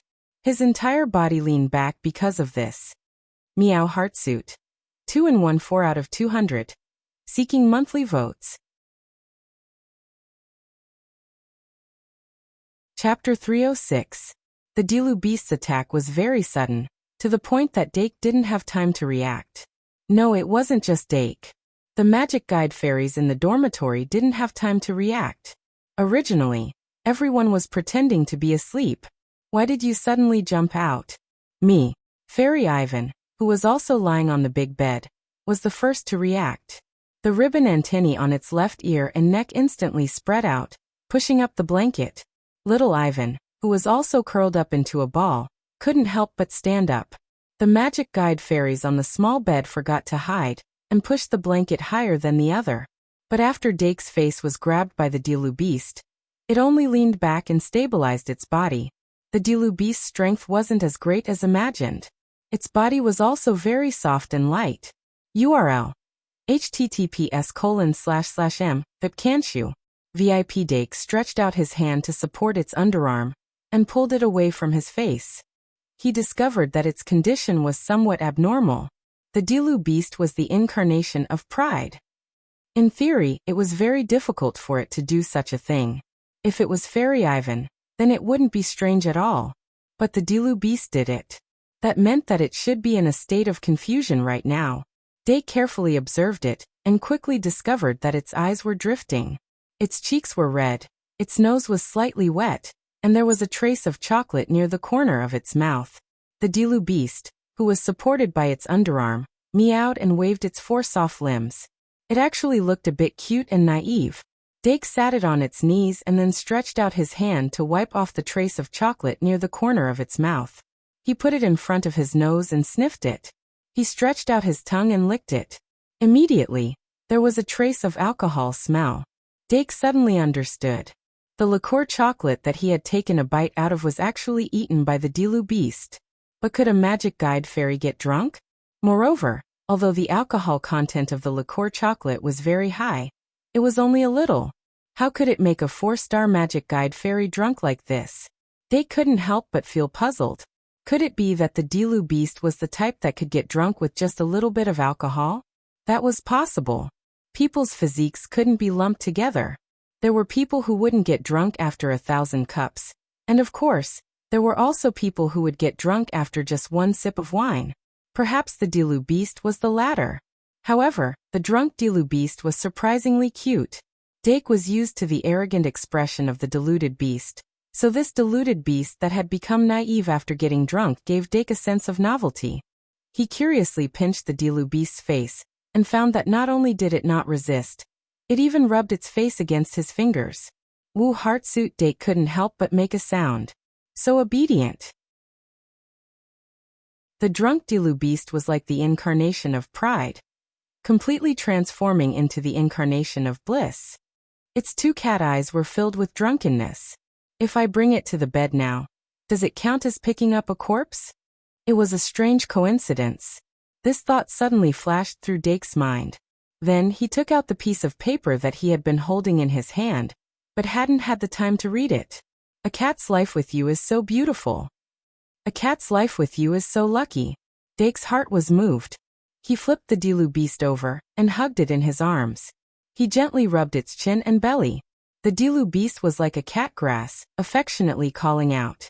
When the magic guide fairies saw this, they suddenly didn't have the heart to fight. One by one, they crouched down again, squinting as they watched this harmonious scene between humans and pets. Only Fairy Evie was still unwilling to give up and waved her ribbon. Suddenly, she had an idea. She remembered the little movements the Dilu beast had made when it was setting up the gift. She suddenly had an idea. So the key point is the chocolate Dake took a bite of. If the stinky cat can do it, then I, Fairy Evie, can do it too. Thus, she lay down again like a cat that had entered a hunting state. She squinted at Dake, who was stroking the cat. Originally, the cat being stroked should be her. The other magic guide fairies' thoughts weren't as strong as Fairy Evie's, but they were still somewhat envious. They all looked on, wishing that this was some kind of service that they could wait in line for. As the saying goes, don't worry about scarcity, but worry about uneven distribution. If Dake didn't spread the rain and dew evenly, it would be very difficult to escape unscathed. Fortunately, today was Wednesday, and he had to prepare for class in a while. No matter how much the magic guide fairies pestered him, they couldn't stop him from going to class. Dake and the Dilu beast cuddled for a while, then carefully put the slip of paper into the notebook. At this point, there were already 10 slips of paper or cards in the notebook. The display of these magic guide fairies when they first learned how to write could be said to have vividly displayed their respective writing skills. When he looked back at it in the future, he hoped that they would all make great progress. Dake closed the notebook and put it in the drawer. This time, while hugging the Dilu beast, he reached out to grab Deanna's Valentine's Day gift. This was the first gift he received this morning, but he put it last. I wonder what kind of chocolate Deanna made? It should be a bear, right? Thinking about the works of the magic guide fairies, Dake felt that Deanna was very likely to make a chocolate bear. In this kind of situation, humans generally wouldn't use themselves as a blueprint to make chocolate, but they would often choose a symbol. For Deanna, it was naturally a bear. Dake carried Deanna's big box over. His hands went around the Dilu beast, and he placed the gift box on his knees and opened it. As the gift box was opened, a corner of the chocolate inside was revealed. As expected, it was a round bear ear. When the full appearance was revealed, Dake's gaze gathered on the button-like eyes of the chocolate bear. His heart thumped, and he had a great sense of approval towards Deanna's design. But such a meticulous design, It shouldn't be something that Deanna could come up with alone. Dake couldn't help but think of Luosi. At first, because he saw Luosi sitting alone and wanted to drive Deanna away, he pointed out a path for her. He didn't expect that the two of them would be so compatible. Or maybe Luosi's personality was really too good, and he could get along with anyone. Without Luosi's help, Deanna's school life might not be as happy as it was today. The communication between people, the fate between people, just like the fate between him and the magic guide fairies. It wasn't easy to come by. He had to cherish it. Deanna's chocolate bear was really too exquisite, and it was impossible to eat it. Even if Dake wanted to taste it, he couldn't bear to.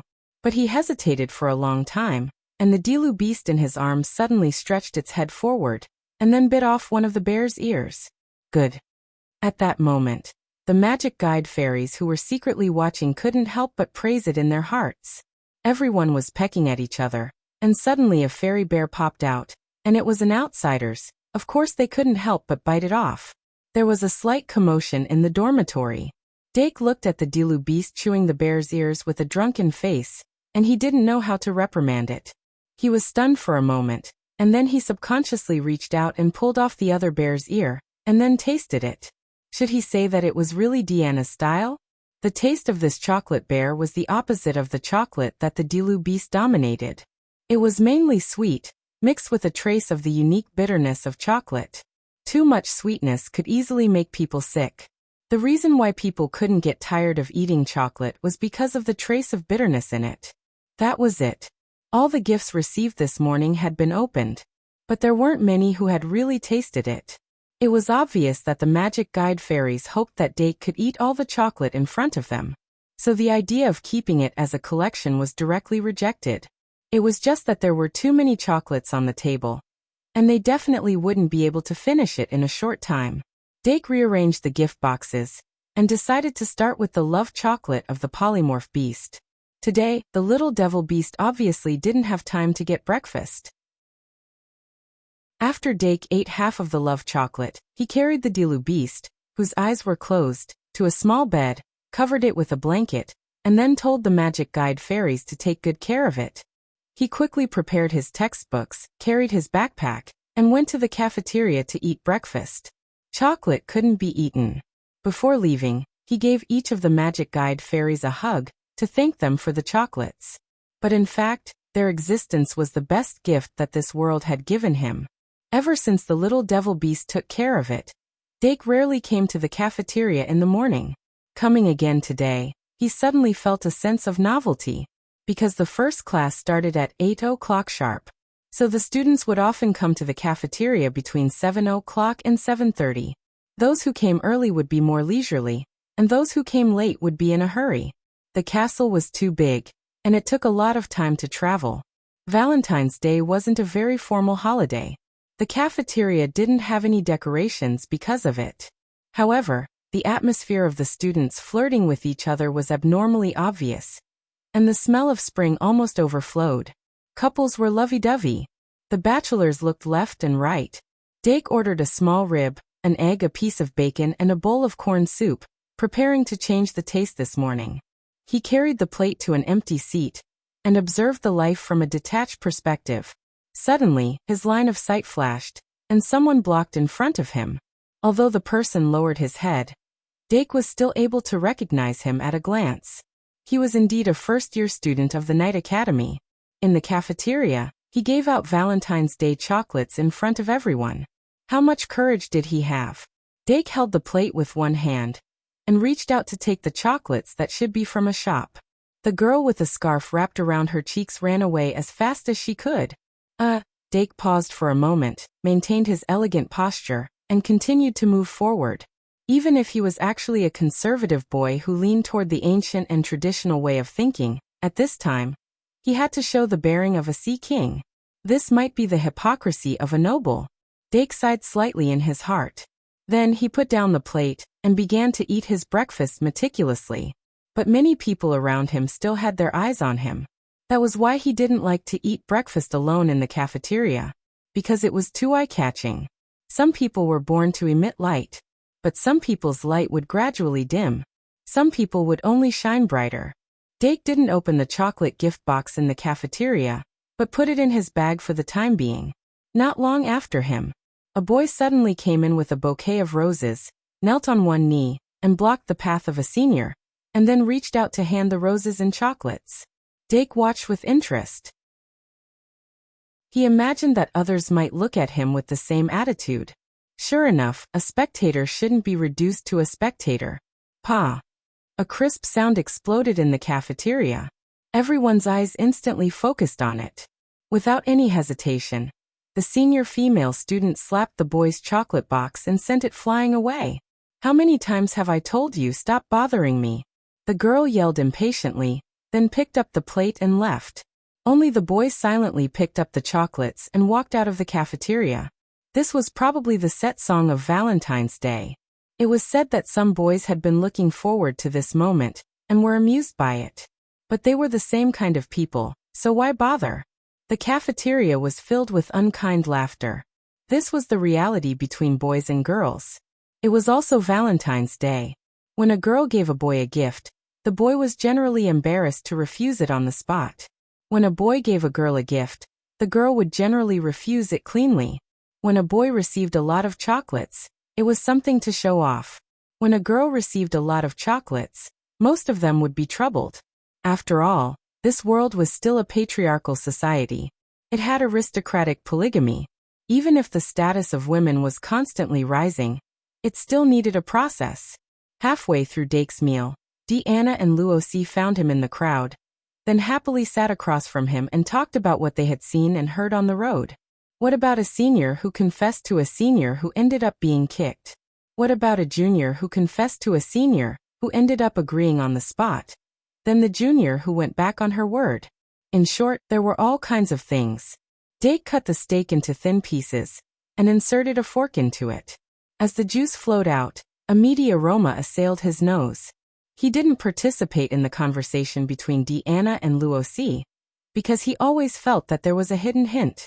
They kept mentioning chocolate, so they probably wanted to hear his evaluation of the chocolate bear, right? But it was precisely because he understood. So Dake deliberately didn't say anything. Snowflakes were still floating outside the castle, but the momentum of the snow was gradually decreasing. By about noon it might have stopped. There were basically no classes on Wednesday afternoon, so it was a good time to enjoy the snow and play with it. When Dake, Deanna, and Luosi came to the potion classroom together, many of the first-year students were discussing the accuracy of Professor Midya's prophecy. It was like there was a layer of fog between the prophets and ordinary people. It was obviously very thin, but it couldn't be lifted. It was precisely because of this that the right amount of mystery attracted people to flock to it. Just one prophecy about the weather had raised Professor Midya's status in the hearts of the students. Therefore, they had extra expectations for tonight's astronomy class. No matter who sent it, they wouldn't care if they didn't know. But what about other people? What if there were some mushy words written inside? Dake suddenly realized that it wasn't a wise move to leave the chocolate on the table. So Valentine's Day was really annoying. He quickly said, "No, who knows what's written inside? If someone picks it up and reads it, it'll be awkward." Huh. Deanna was a little confused. Then what should we do? Dake smiled. How about we eat it? He heard that Senior Panduola would receive a lot of gifts from unknown people on Valentine's Day every year, but she never returned the gifts on White and White Festival. Wasn't it the same? Eat it. Deanna swallowed subconsciously, and her eyes lit up slightly. When it came to eating, she had a lot of energy. Luosi pushed the chocolate to her. Eat it for me too. Deanna pouted. I won't just eat anything, it has to taste good. Potions class. Professor Thompson entered the classroom with a smile on his face. He waved at the students below the stage like never before, and said loudly, "Students, how's the effect of the honey whisper potion?" Most of the students were confused, a small number of them were pale, and a few of them were suspicious. Professor Thompson walked up to the podium and knocked on the table. When all the students' attention was focused on him, he scratched his head and said apologetically, "Before class starts, I have to apologize. There's a small problem with the way to make the honey whisper potion that we talked about last time. The potion will stink. Hiss, but at least it won't explode.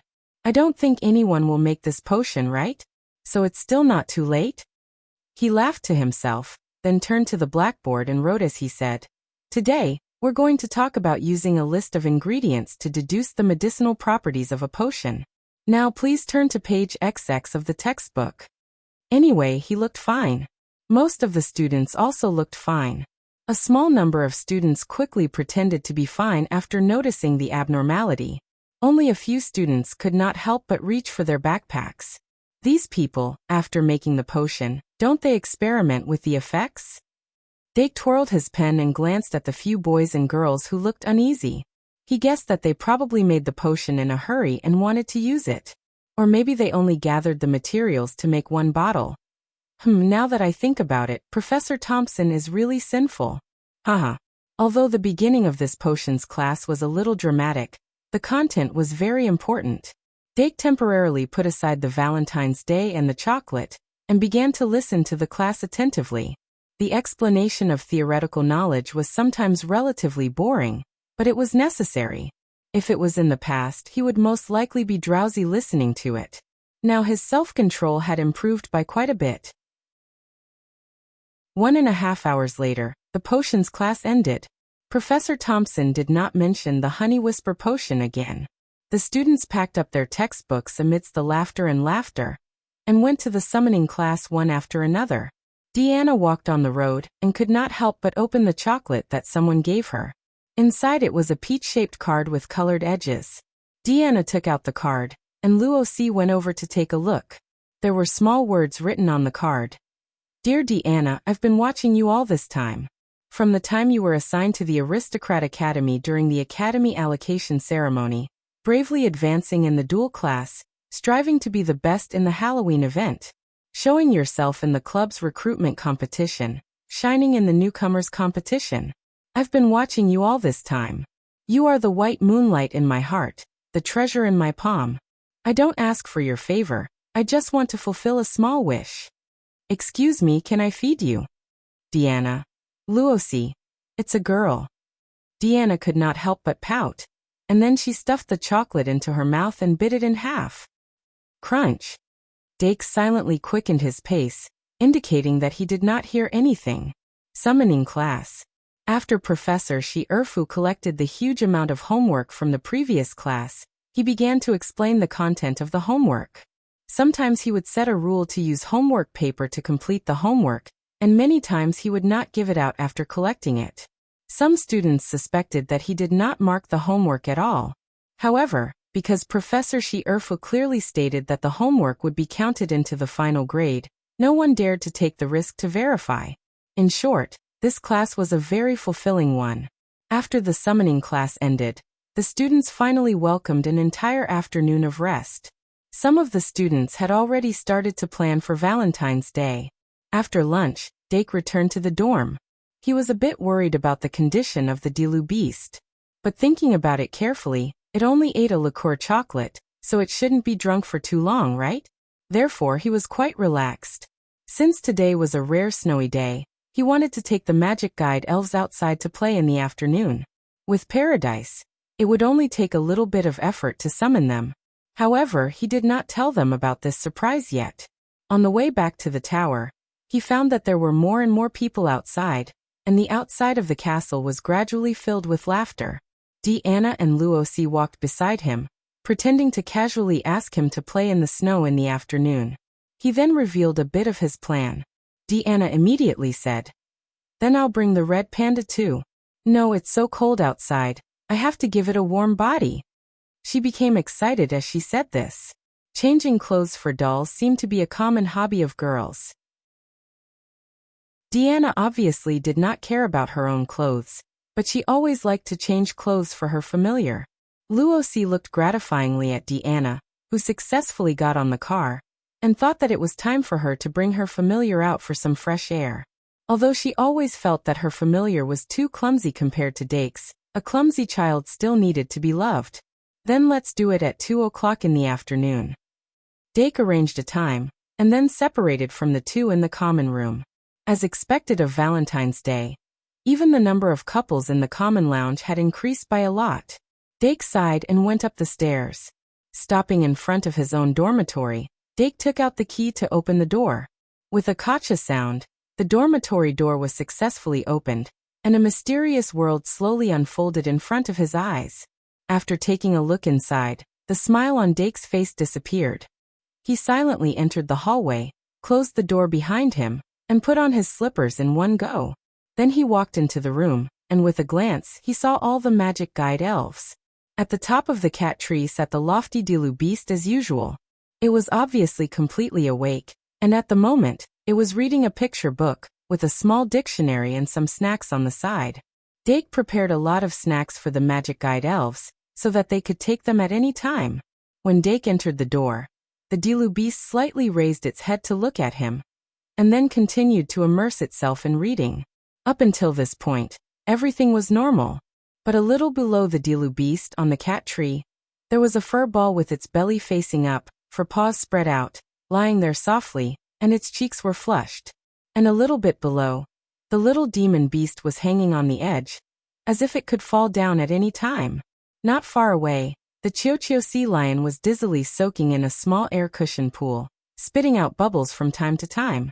Big Milkkin was lying on the ground, imitating the movements of a cow grazing. Through the balcony window, one could see the strict Hawkman wrestling, as usual, striking a wooden dummy. The polymorphic monster was carrying the trash slime, and the trash slime had the Meow Meow magic card on its head, and it was leaning against the window, looking at the snow outside. But the Meow Meow card was facing inward. Meow Heartsuit, a pink figure suddenly flew over from the side. Dake stepped to the side, but then stopped and raised his hand. Immortal Eevee successfully clung onto his body, rubbing his cheek against his cheek. That soft touch was something that one could never get tired of. But Dake didn't continue to indulge in the warmth, and instead stretched out his hand to push it away, saying expressionlessly, "All right, stop pretending, you're not drunk." Meow. Fairy Eevee's expression suddenly froze. Could it be that its plan to pass off as a fake was exposed just like that? In a panic, it closed its eyes, and let its strength disappear, pretending that it was so drunk that it couldn't hear anything. But Dake pulled its eyelids, and forced its eyes open. "Tell me what's going on?" He pointed at the drunken magic guide elves in the bedroom, and said sternly. Fairy Eevee's heart suddenly went go, and it called out meow meow meow a few times trying to fool him. But at this time, the Dilu beast on the cat tree said slowly, "It fed those elves chocolate with wine." Fairy Eevee's hair stood on end, and it suddenly turned its head. "Meow! You thieving cat!" The Dilu beast had already buried its head back into its book. Dake's face darkened, and he immediately guessed a few things. But he still didn't know enough. In fact, when Fairy Eevee saw the Dilu beast secretly eating the liqueur chocolate that Dake had bitten, it wanted to imitate it, but it was worried that it would be drunk and do something bad that would make Dake feel disgusted. So after it carefully thought about it, it thought of a brilliant plan. That was to lure a few magic guide elves to eat the liqueur chocolate. Once they were drunk, it could blend in and pretend to be drunk. This way, it could enjoy the stickers while sober. Moreover, it could prevent accidents from happening when it was drunk. Thinking about it carefully, this plan was really brilliant. If it wasn't for the fact that it had never drunk before, and couldn't pretend to be drunk at all, it really would have succeeded. So no matter what it did, it had to be proficient, of course. It was impossible for Fairy Eevee to reveal its plan completely. Now that the plan had been exposed, it could only muddle through with its cuteness. Meow. It immediately lay down on the ground, opened its big innocent eyes, and exposed its belly to its owner. 4 in 1 8,000. If you don't vote, it'll rot in your hands, brother cutie. Chapter 307. Of course, Dake wouldn't let it get away with it. He squinted at Fairy Ivan and said in a low voice, "Get up." Me. Fairy Ivan twisted its waist. Dake snorted coldly. 1. Fairy Ivan, me? Dake. 2. Fairy Ivan, me. Its ears immediately perked up, and its ribbon antennae subconsciously tightened. Anyone with a brain would know that this couldn't be a reward, so it could only be a punishment. Fairy Ivan's little red flower was always unable to make ends meet. Every day, it worked hard to do homework, and it still had to pay for the entrance fee to the milk jar. Its savings were getting smaller and smaller, and it had long been shrouded in the aura of poverty. Every time a little red flower was deducted, it would strike at its heart and cause a heartache of despair. Remember the URL. VIP can't you? VIP, but Dake's voice still sounded mercilessly. 3. Fairy Ivan was still struggling in its heart. Dake 4. Fairy Ivan, me. It suddenly stood up, its eyes filled with panic. Its two antennae cautiously reached out and wrapped around its master's wrist. It was begging for mercy. Deduct 10. Dake snorted coldly. After putting down his bag, he turned around and said, "Follow me." Me. Wasn't it supposed to be 4? Why did it jump to 10? Fairy Ivan's heart was falling apart, and its expression was miserable and desperate. But in order to not be deducted negative, it could only lower its head and follow Dake out of dorm 201. As soon as they left the dorm, they were out of the range of paradise. Fairy Ivan could clearly feel that its body wasn't as nimble as before. But fortunately, the magic guide fairy had an innate grasp of basic strength, and it didn't take long for it to adapt. 10 minutes later, Fairy Ivan was brought to the kitchen of the Shungmalian cafeteria. Dake stood behind it with his arms crossed and a serious expression on his face. Fairy Ivan squatted on the ground, its two claws together, and bowed to the halfling chef with a pitiful appearance. The halfling chef looked at the lively magic elf with a kind expression. He couldn't help but think of the bat familiar that hadn't appeared this morning. She kindly said, "All right, I'll go make you a pot of special hangover soup." Dake kicked Evie's butt and urged, "Hurry up and thank Auntie." Me. Fairy Evie hurriedly nodded and bowed. The halfling chef smiled and went to prepare the ingredients.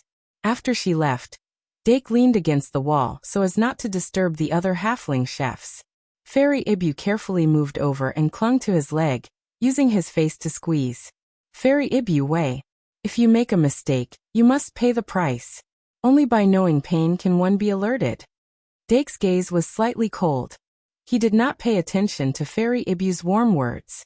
The halfling chefs passing by all looked curiously at the woman and her pet, but most of them looked at Fairy Ibu with a tolerant gaze after learning the truth.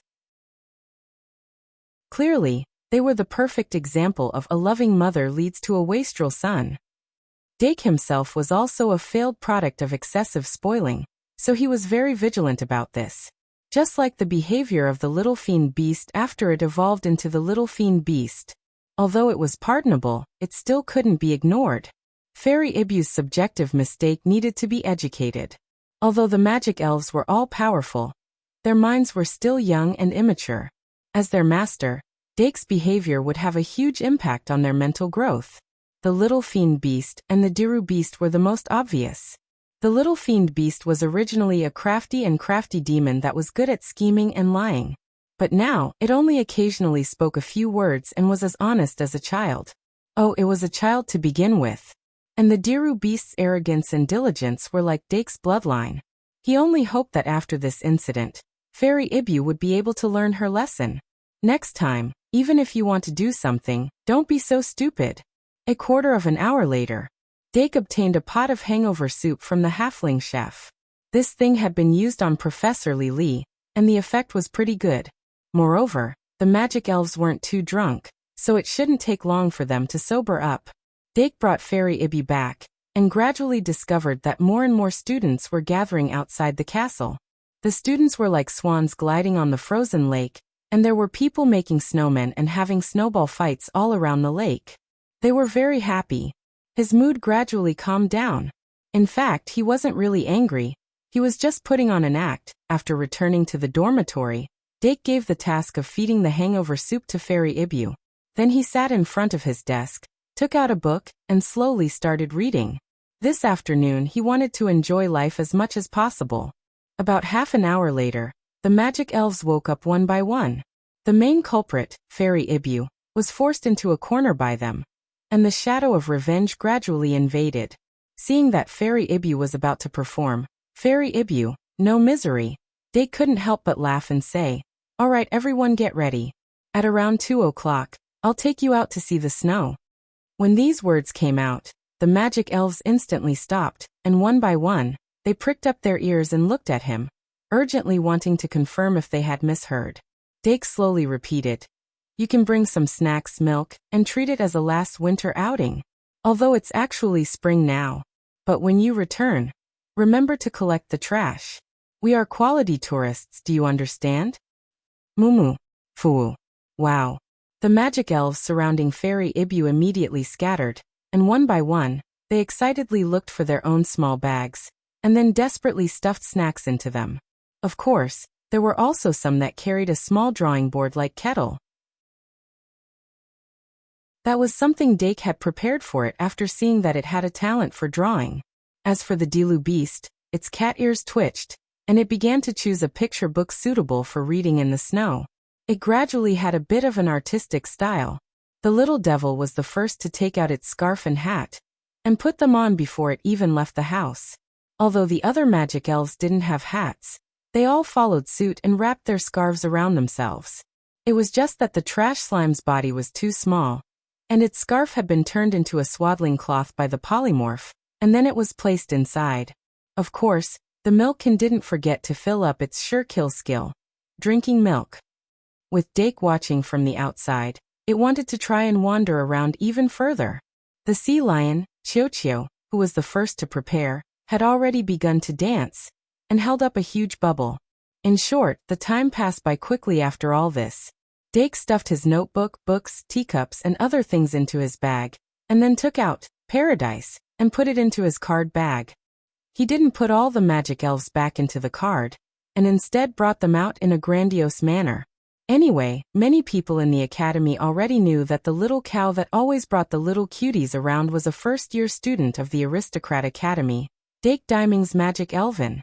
As for the consumption of magic power, he could easily endure the journey of reopening Paradise. No matter if it was a winter outing or a spring outing, swimming was the key.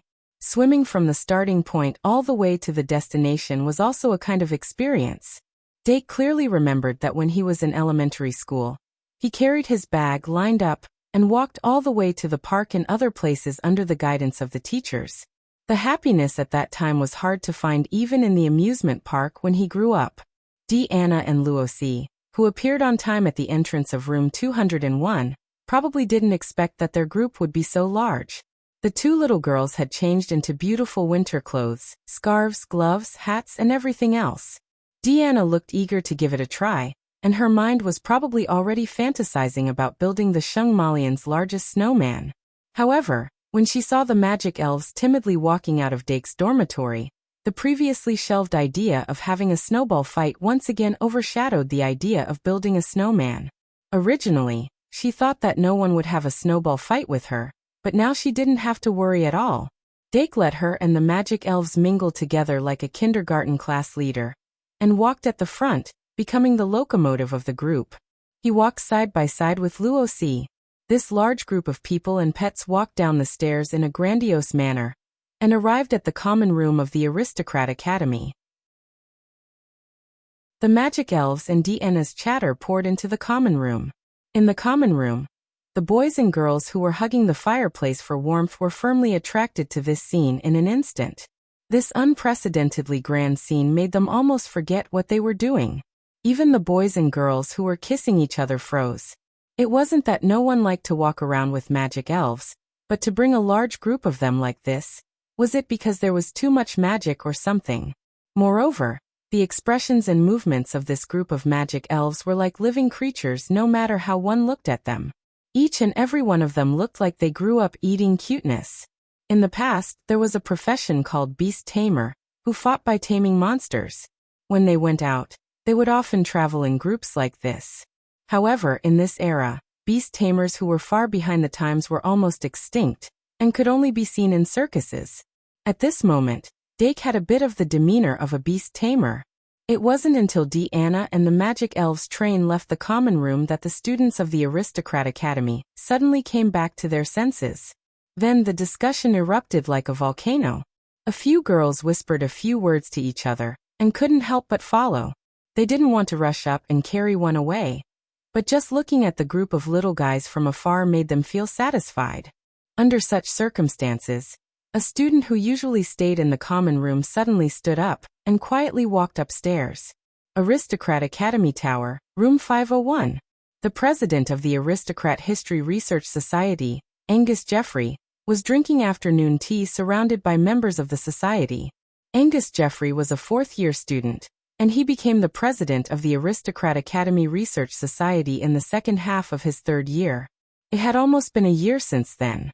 Ever since the last newcomers competition, the second-year top student he appointed, Elsie Kevin, not only lost to Dake Dimming in the duel, but also became the super background of Dake's sudden appearance. He had been quiet for a while. The Aristocrat History Research Society wasn't a monolith. Once he made a big mistake in his decision-making and damaged the interests of the society, or caused a big loss to the reputation of the society, even if he was the president, there was a possibility that he would be ostracized. In fact, his decision to go against Dake during the newcomers competition was already a failure, and it caused a considerable loss to the reputation of the society. Some time ago, when he confronted other societies, he was even ridiculed on the spot without being able to refute. Because of this, he needed to do something to make up for this loss. Therefore, when someone told him that Dake was traveling with a large number of magic elves, he knew that his opportunity had come. The release of magic elves consumed a large amount of magic power, and this was obviously common sense among common sense. Although Dake Diming's magic power seemed to be very strong, humans had their limits. No matter how strong he was, he couldn't use up his magic power without restraint. As long as he seized the opportunity when his magic power was exhausted, he could make a small move and destroy his prestige. Once Dake Dimming made a fool of himself in front of everyone, Angus Jeffrey would be able to make a comeback. And this small move had to be taken care of. It had to be within the bounds of the rules. Xingmalian Academy explicitly prohibited fighting, but all disputes were encouraged to be settled in the form of duels. In addition, it was Valentine's Day, which was prone to disputes, so the right time and place were on his side. In the end, there was only one person left. But this person problem was a big problem. Jeffrey sipped his tea and couldn't help but look at the club members around him. He said, "How about it, do any of you recommend?" The club members couldn't help but lower their heads when he asked this question. Recommend? Who should they recommend? Even Elsie Kevin wasn't a match for him, so who else could they recommend? Should they look for the second-year Mary to play Mortal Kombat? If they really went, who knew who would be the one getting beaten up? But if they excluded the second year, were they supposed to look for the third year, fourth year, or even fifth year? Hey, the last time they found a second year to deal with Dake Dimming, it was already embarrassing enough, okay? He was a first-year student who had only been in school for half a year. I think so. Jeffrey's confidant, Mike Owen, brushed the curly hair on his forehead and said, Dake Dimming isn't an ordinary person after all, and he publicly defeated Kevin in the newcomers competition. So, it's not embarrassing for us to find a third year. Jeffrey turned his gaze to him and asked, So Owen, you have someone to choose? Owen coughed dryly and glanced to the side. No. Then what was there to say? Jeffrey cursed in his heart and turned to look at the snowy scenery outside the window. Owen added, It's like this. Everyone is a student of the noble house and has their own pride. It's fine if the second year is assigned to fight the first year. But if it's a third-year student, it's very difficult for anyone to agree. So, actually, we don't have to keep harping on him. Even if he establishes his own club in the future, he can't get rid of the fact that he's from the noble house. His club won't go against the noble house. We can actually be on the same side. Stop. Jeffrey was clearly annoyed by his long speech and slammed the table to stop him on the spot. Mike Owen's sudden words were obviously a denial of his previous decision, which made him very unhappy. Suddenly, he rolled his eyes and sneered at Owen. I have someone to choose. Dake didn't expect that a good student like him, who had both good morals and good morals, would actually be targeted. After he led the large group out of the noble house's tower, he didn't immediately walk out of the castle. Instead, he took the nearest stairs and went up to the 5th floor of the castle. This height was almost enough for everyone to enjoy the scenery. The magic guide fairies climbed up the hole in the castle wall one by one, and looked down at the pure white land covered in silver. Looking down from above and looking down on the ground, the snowy scenery was completely different. It wasn't easy to have such an opportunity. Dake hoped that the magic guide fairies could experience more perspectives. He stood at the side and looked gently at the excited magic guide fairies, his heart gradually satisfied. Deanna pulled Luosi and blended in perfectly with the magic guide fairies. There was no difference at all. Their familiars chased after their heels. Although they looked quite agile, Dake, who had seen his own magic guide fairies, could easily see that their movements were stiff. Let's find a chance to give them a little surprise. Dake smiled. When the magic guide fairies had enough fun, Dake led them down the stairs from the other side of the castle. His current magic power was roughly equal to that of an adult magus, but the quality and recovery rate of his magic power were far superior. Therefore, the amount of magic power he could use per unit of time was higher than that of an adult magus. The magic power consumed by the few magic guide fairies could be replenished by the self-recovery of their magic power. Thus, until now, it was still considered easy. But if this continued for a little longer, there might be a situation where his magic power ran out. Therefore, he was going to find a suitable place to open paradise. While Dake was planning for the afternoon snow viewing activity, most of the first-year students were worrying about Valentine's Day. Knights Academy Tower, first-year dormitory. White Gouda and Luo Boat Broheim were hiding in the dormitory and playing magic chess. Since Luo Boat had a new chess piece, White, who was already no match for him, was even less of an opponent. The two almost couldn't play properly. After falling into a disadvantageous position again, White hesitated. Luo Boat, why do you think Dake purposely showed off that vampire chess piece? Luo Boat shook his head, indicating that he didn't know either. White continued to speculate. The seal on the secret passage hasn't been opened yet. Could it be that the professors haven't been able to find that vampire? Could it be that Dake showed off the vampire chess piece to bait him? But will it work? Luo Boat still shook his head. I don't know. White. If Dake was really doing this under the professor's instructions, then could it be that Vlad has actually escaped the secret passage and is hiding among us? Otherwise, there's no way to explain his behavior. Luo Boat sighed. White, don't overthink it. It's too dangerous. Even if it's as you guessed, it's not something we can interfere with. That's not necessarily true. White shook the chess piece and whispered, with the senior's help, my holy sword curse is almost complete. Luo Boat froze for a second, then congratulated him. That's good news. A hero with a holy sword is a true hero. A hero with a holy sword is a true hero. Do you still remember Professor Mitya's prophecy? Of course, White said. History is always the same, and reincarnation never stops. I'll inherit my father's will, and become a holy sword user worthy of being a hero's son. Luo Boat smiled. So, Mr. Sword Saint, are you ready to deliver the chocolate? White's expression froze. He sighed. I'll have to use the store's chocolate. This meant that he had tried to make handmade chocolate, but it ended in failure. Luo Boat comforted him. It's all the same. Maybe the store's chocolate is better. White. Maybe.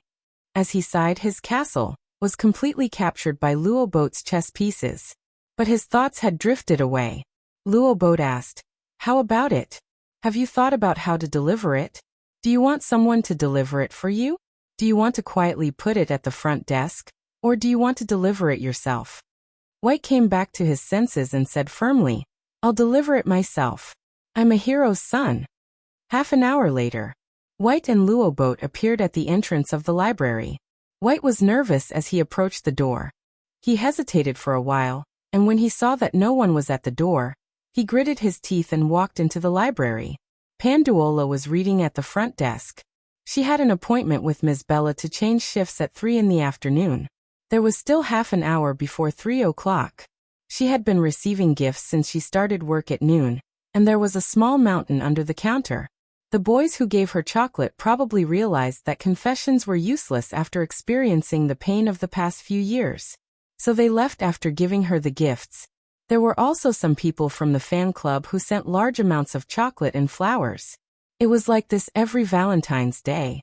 And there were more and more gifts every year.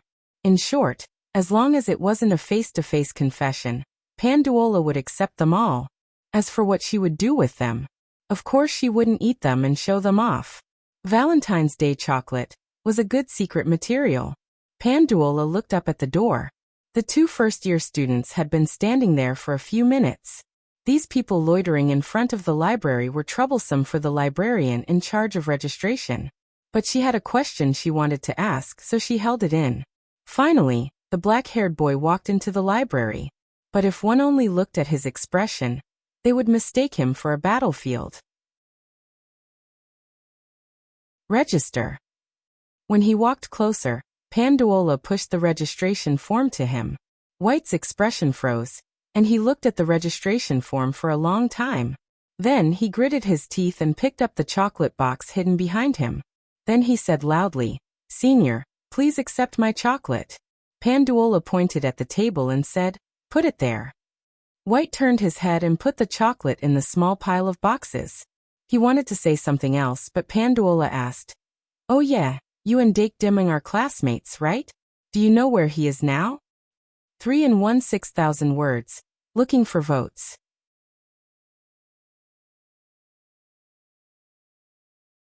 Chapter 308. White Gouda thought of many possibilities. He might be rejected or ignored. But the current situation was beyond his expectations. He never thought that Panduola would ask such a question after accepting his chocolate so calmly. Shouldn't a girl who always read be gentle, reserved, and considerate? Why would she ask another boy a question after he gave her Valentine's Day chocolate? Was this behavior without any EQ really something she would do?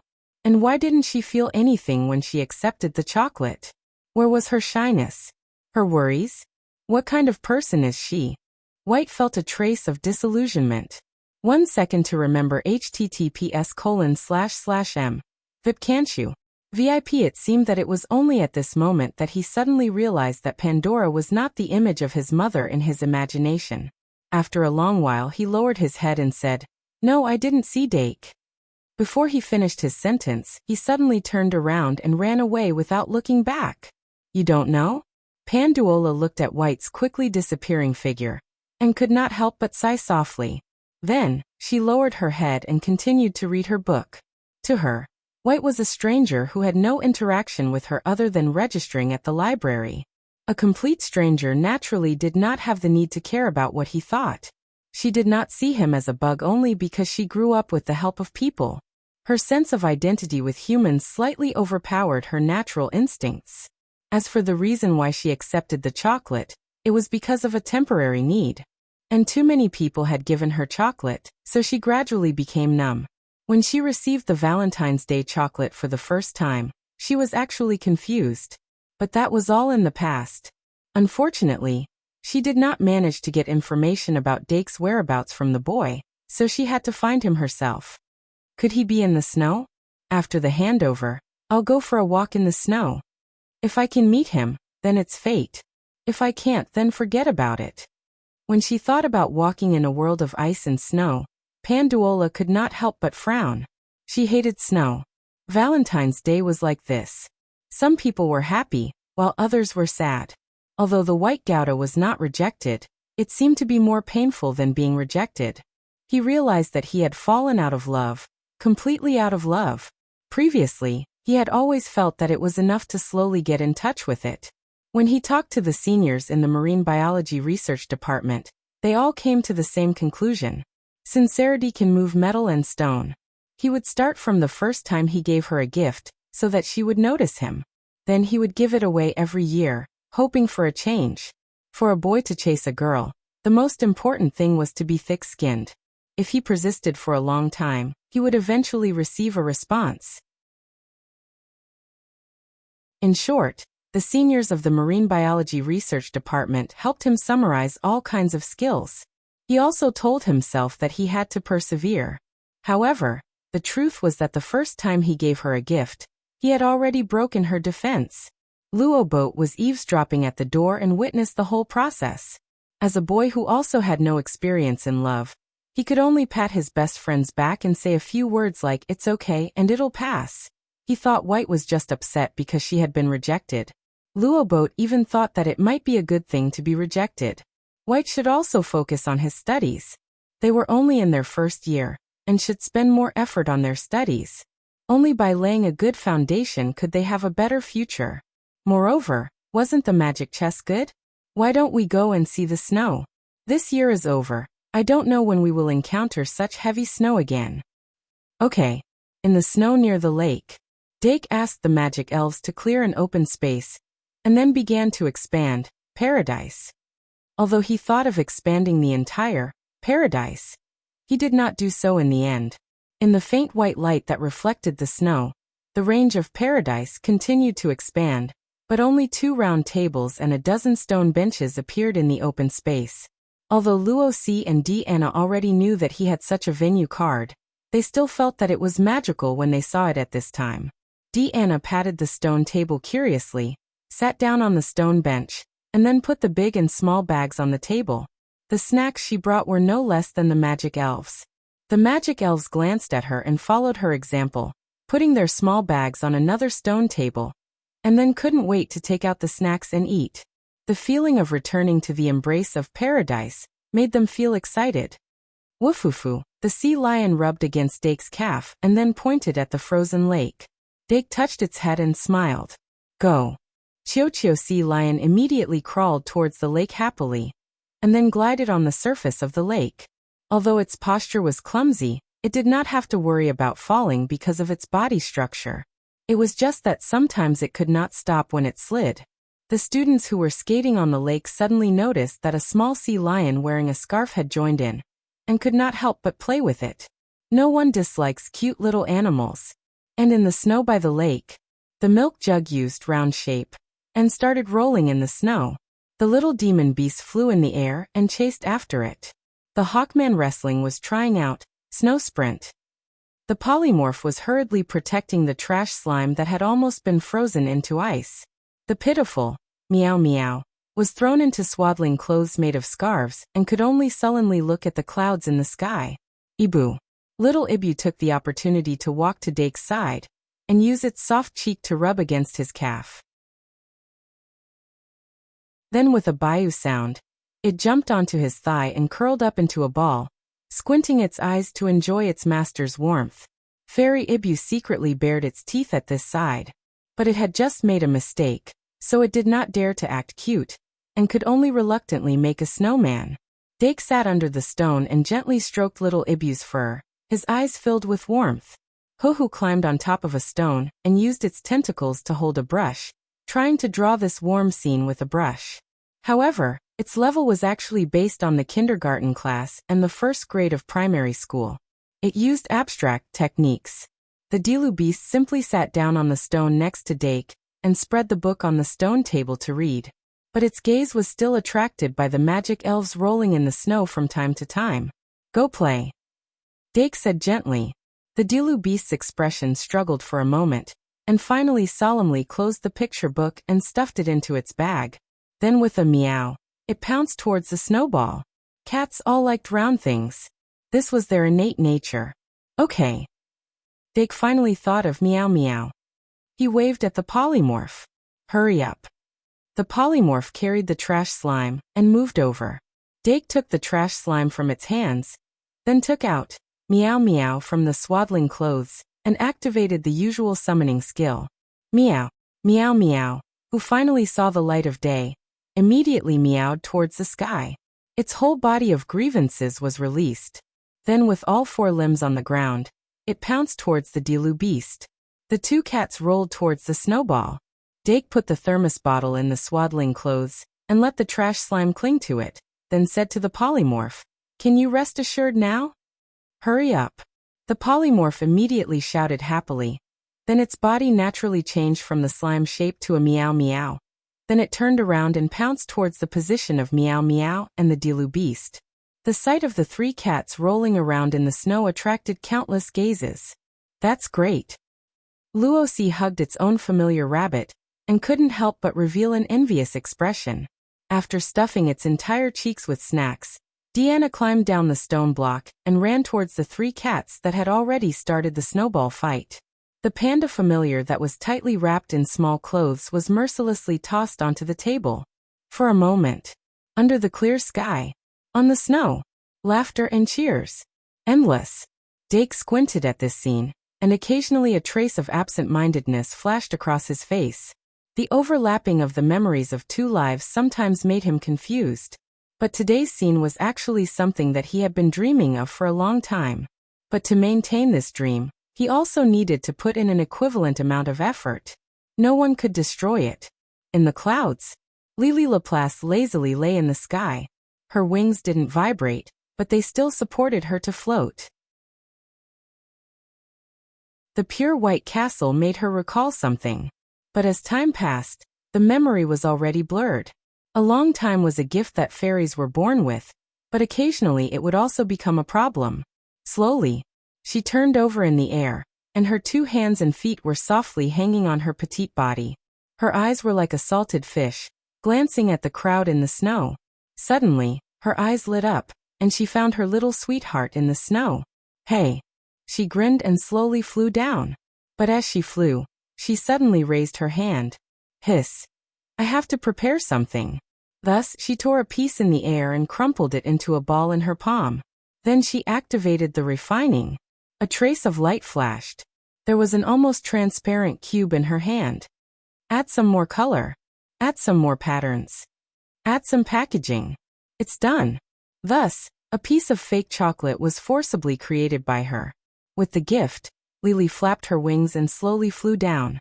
Panduola, who had finished her day's work early, asked the magic elf to send all the chocolates back to the dormitory, and walked into the snow.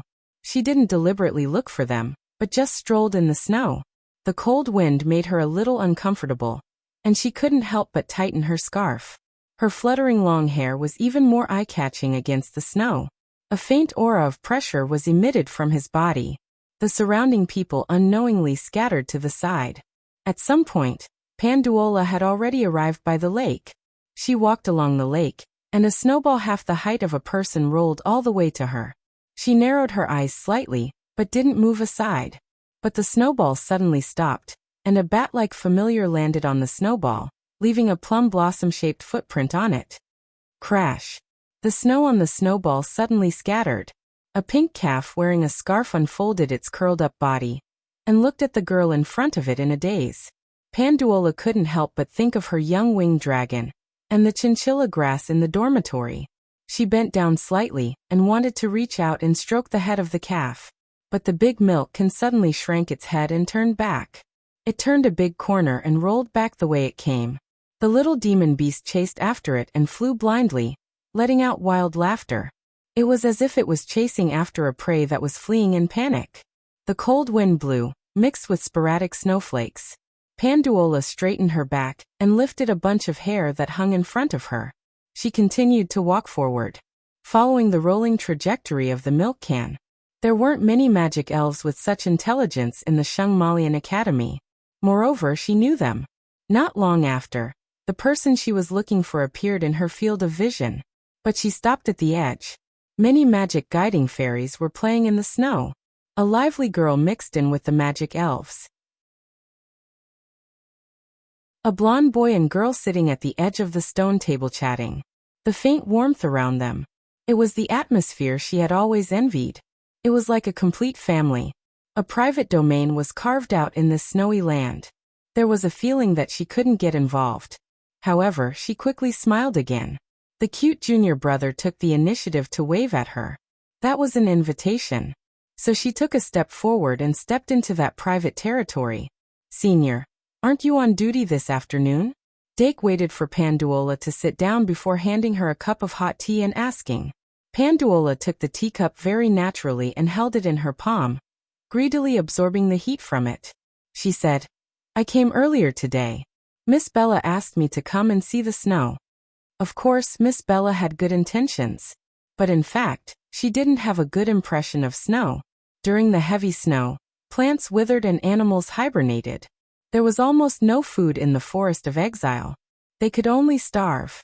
Dake vaguely remembered that she didn't like snow, so he didn't say much. He changed the topic and said, Aren't you going to release your familiar? Pandula smiled, took out her school card, and summoned her familiar, the fat young winged dragon. The young winged dragon, which had been blessed by the Great Sin card, pounced on Dake's face as soon as it came out. It was obviously very fond of his scent. Dake pulled it off his face a little lovingly, then placed it on the table, facing Pandula. Pandula reached out and touched the young winged dragon's chin, muttering, "Traitor." At this time, she turned to look at Luosi beside Dake and asked, "This is?" Luosi hurriedly said, "Hello, senior. I'm Luosi Flotti, a first-year student of the noble house." Pandula nodded. Of course, she knew these two girls who were always by Dake's side, so she was just looking for a topic to talk about. Luosi blinked her eyes and observed this senior that she saw almost every day. She couldn't help but ask, "Senior, they always say that you receive piles of chocolates and flowers every Valentine's Day. Is that true?" Pandula paused for a moment, then said, "Something like that." Luosi, "Then what if it's a gift from someone you don't know, or someone you don't like?" Pandula, "Of course I'll reject it." Luosi, "Then what if the other party secretly put it under your desk?" Pandula couldn't help but smile. "You've received a gift, right? I was as troubled as you when I was in first year. If someone gives you a gift or a confession in front of you, just bravely reject it. Hesitating will only give the other party unrealistic fantasies. If they secretly put it in your drawer, just throw it in the trash." Luosi couldn't help but cover her mouth. "Is that okay?"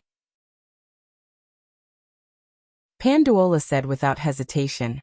"You have to know that if someone who doesn't have much contact with you suddenly says that he likes you one day, then one day, he will suddenly say the same thing to someone else. There's no need to interact with this kind of person." Luosi said in realization, "I see." Pandula, "Why is Valentine's Day split into two parts? It's to remind people that they have to think carefully about their feelings. Because it's not something that can be fixed just because it's wrong. We girls are the ones who are at a disadvantage in this aspect, so we have to be more careful." Luosi nodded vigorously. Affection +1. Dake couldn't help but sigh as he watched the two of them exchange their thoughts. Pandula was really quick and ruthless when it came to dealing with Valentine's Day gifts. For someone like him, there was no way he would throw a gift into the trash can. It was called gentlemanly behavior. But in the end, it was indecisiveness. It wasn't clean enough to cut it off.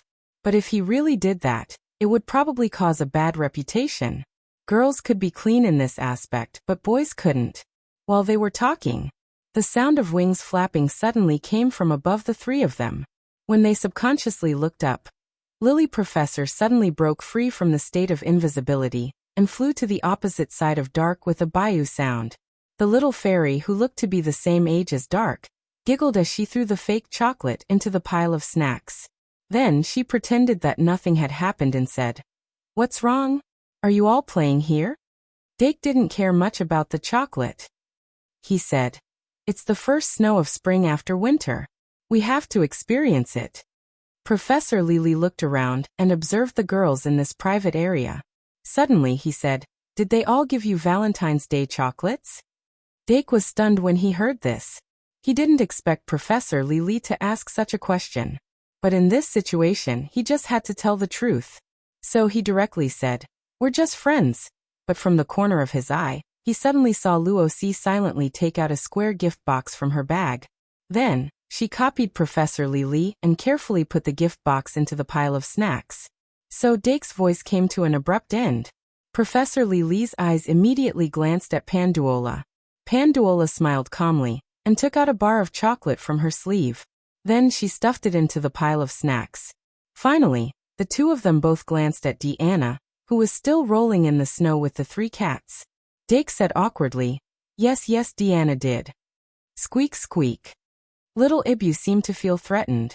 Suddenly, it stretched out from its dumpling form and laid down on its owner's chest, emphasizing its possessiveness.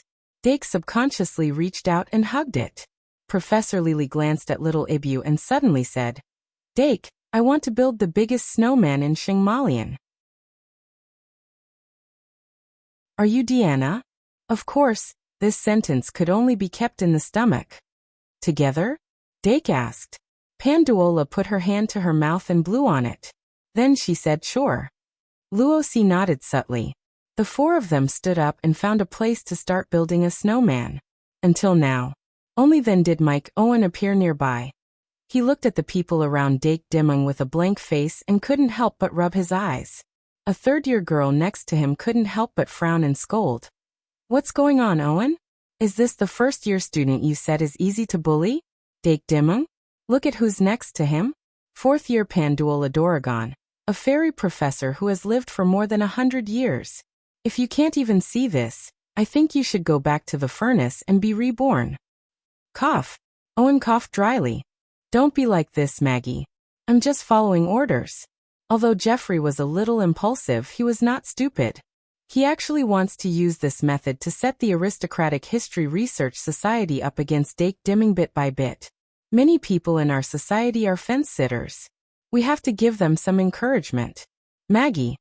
I'm saying you're stupid. Owen. After a while, Owen stared into Maggie's eyes and said, Maggie, you know, I'm not stupid either. Maggie Gaskell, a third-year girl with golden red hair.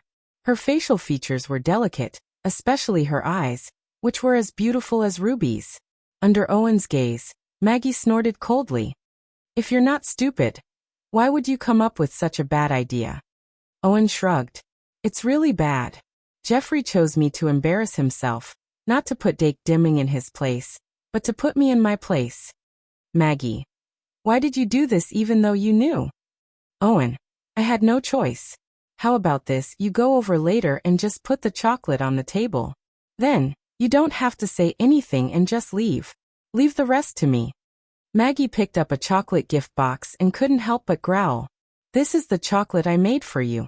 Owen. Don't worry, after I embarrass myself, I'll take it back and eat it.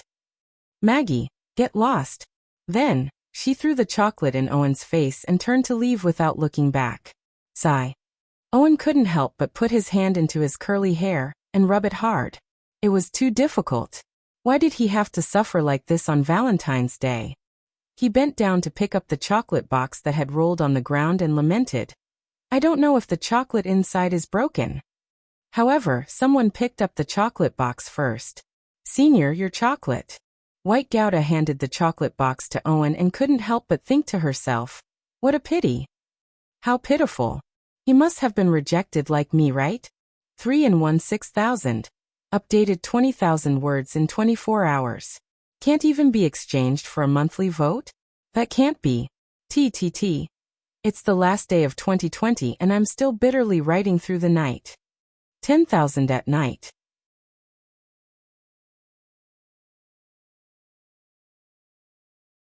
Chapter 309. Isn't this the hero's son? Owen took the box of chocolates and saw White's face. Thank you. He smiled out of habit. White looked at his forced smile and said sadly, You're welcome. Good luck, Senior. Owen didn't quite understand, but he replied politely, Yes, good luck to you too. White shook his fist and walked towards the lake with Luo boat. The snow outside was very cold. Just like his heart, it was cold. Mike Owen looked at White's back and murmured, No matter what, this was a good encounter. Then he pulled himself together and walked towards Dake with the chocolates. Website. https://m, VIP can't you? VIP, but after taking 2 steps he was stunned. He picked up the chocolates and smiled bitterly. Why would I bring them? It was half an hour before Mike Owen returned. He had just knocked on Maggie's door, but couldn't open it. He had to put the chocolates back in his dormitory. Without Maggie, without the chocolates, even the terrible idea was gone. Owen had to come up with a new idea. He strolled slowly in the snow, deep in thought. Aristocrat's House, Room 501.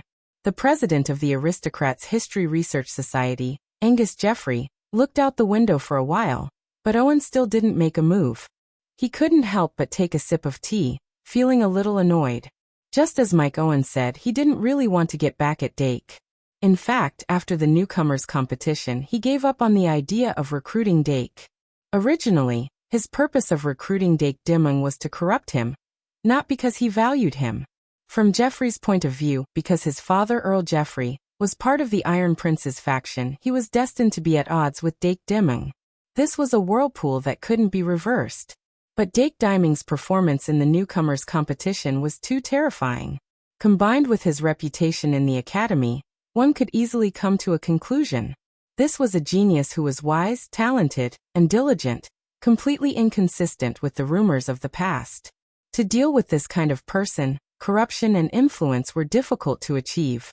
Although the conflict between the two sides had yet to manifest itself, with Dake Diming's promotion to the second year, the situation in the kingdom had become even more intense, and the relationship between the two sides was bound to be irreconcilable. What Geoffrey needed to do was to subtly influence the members of the Aristocratic History Research Society to be on the opposite side of Dake Diming without infuriating them. In other words, he was binding those members to his battle line. Stabilize the foundation. In fact, most of the members of the Aristocratic History Research Society were fence-sitters. No matter which side's voice was louder, they would follow suit. Therefore, he had to think of a way to prevent them from being affected by Dake Diming, which would in turn affect their parents and interfere with the situation. Geoffrey was worried sick. After a while, he drank the last drop of tea, then turned around and muttered, let's go and enjoy the snow."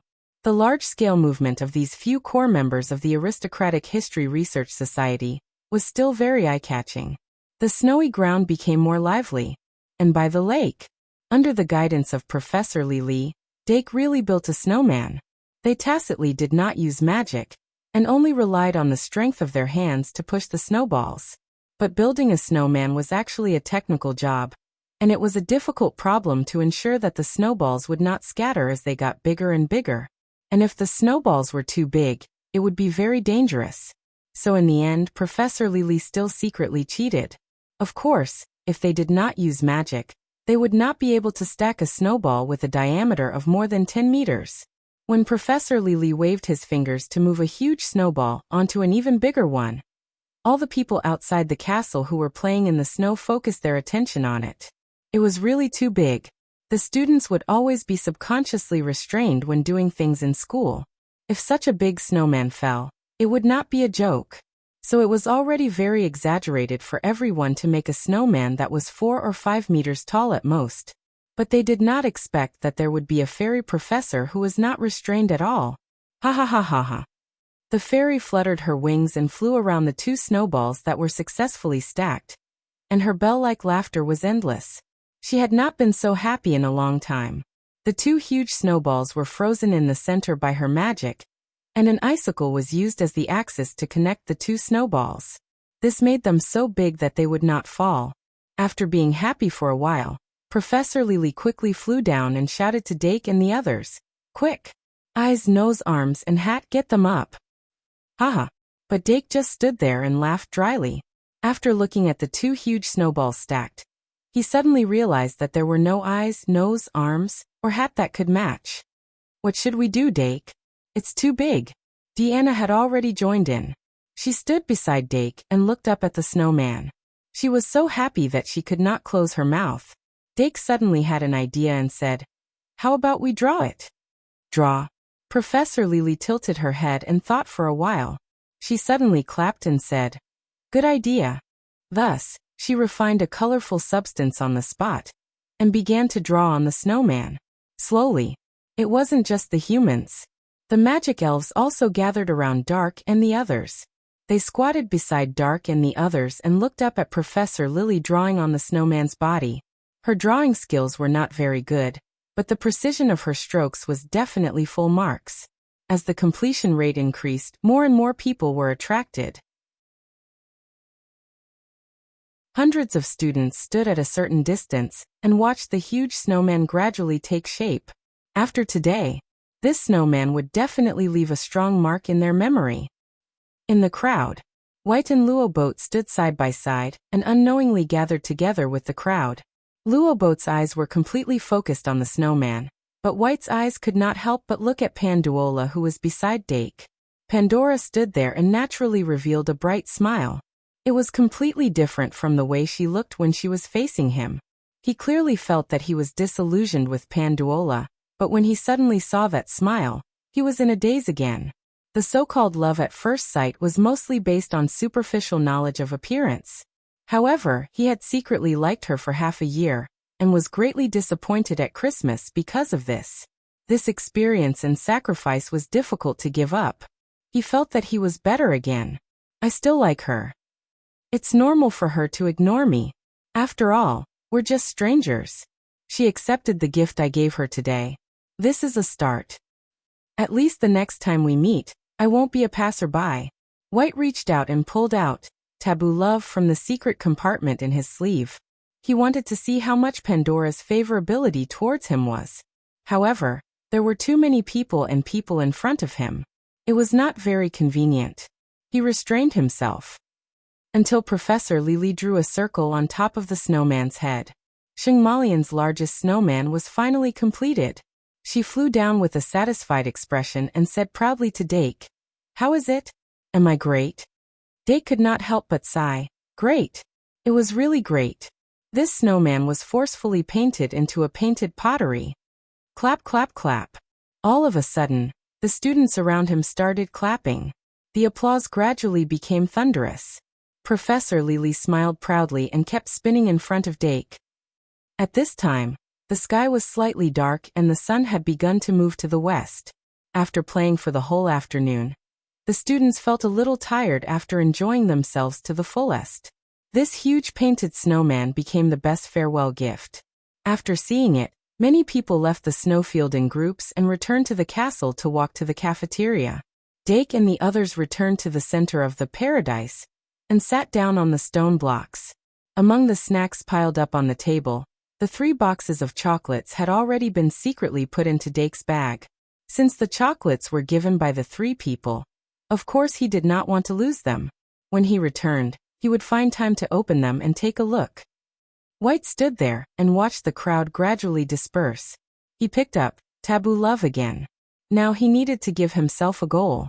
A tangible, quantifiable favorability would be a guide. Let's go back, White. Earbook glanced at Dake and the others and could not help but sigh for his close friend. However, White obviously did not want to go back. At this moment, the 2 of them suddenly noticed that there was a person not far away who was walking straight towards them. The person's curly hair looked familiar. White thought for a while, and finally remembered that he was the pitiful person who had fallen out of love. He instinctively felt that something was going to happen. Therefore he put away the Taboo Love that he had just picked up.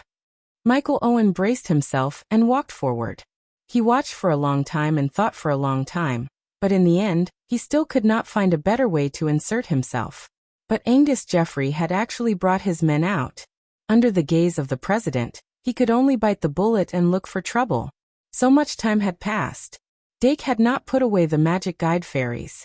In theory, there should not be much magic left. If it was someone else, they would have already exhausted their magic. However, Owen still felt that something was wrong. He looked at Professor Lily and Panduola sitting next to Dake, and tried to adjust his gaze to ignore them, pretending that they did not exist. After a while he walked close to Dake. Then, as if he had encountered him by chance, he said in surprise, "Isn't this Dake Dimming? Do you still remember me?" Dake was teasing the garbage slime that had become active again.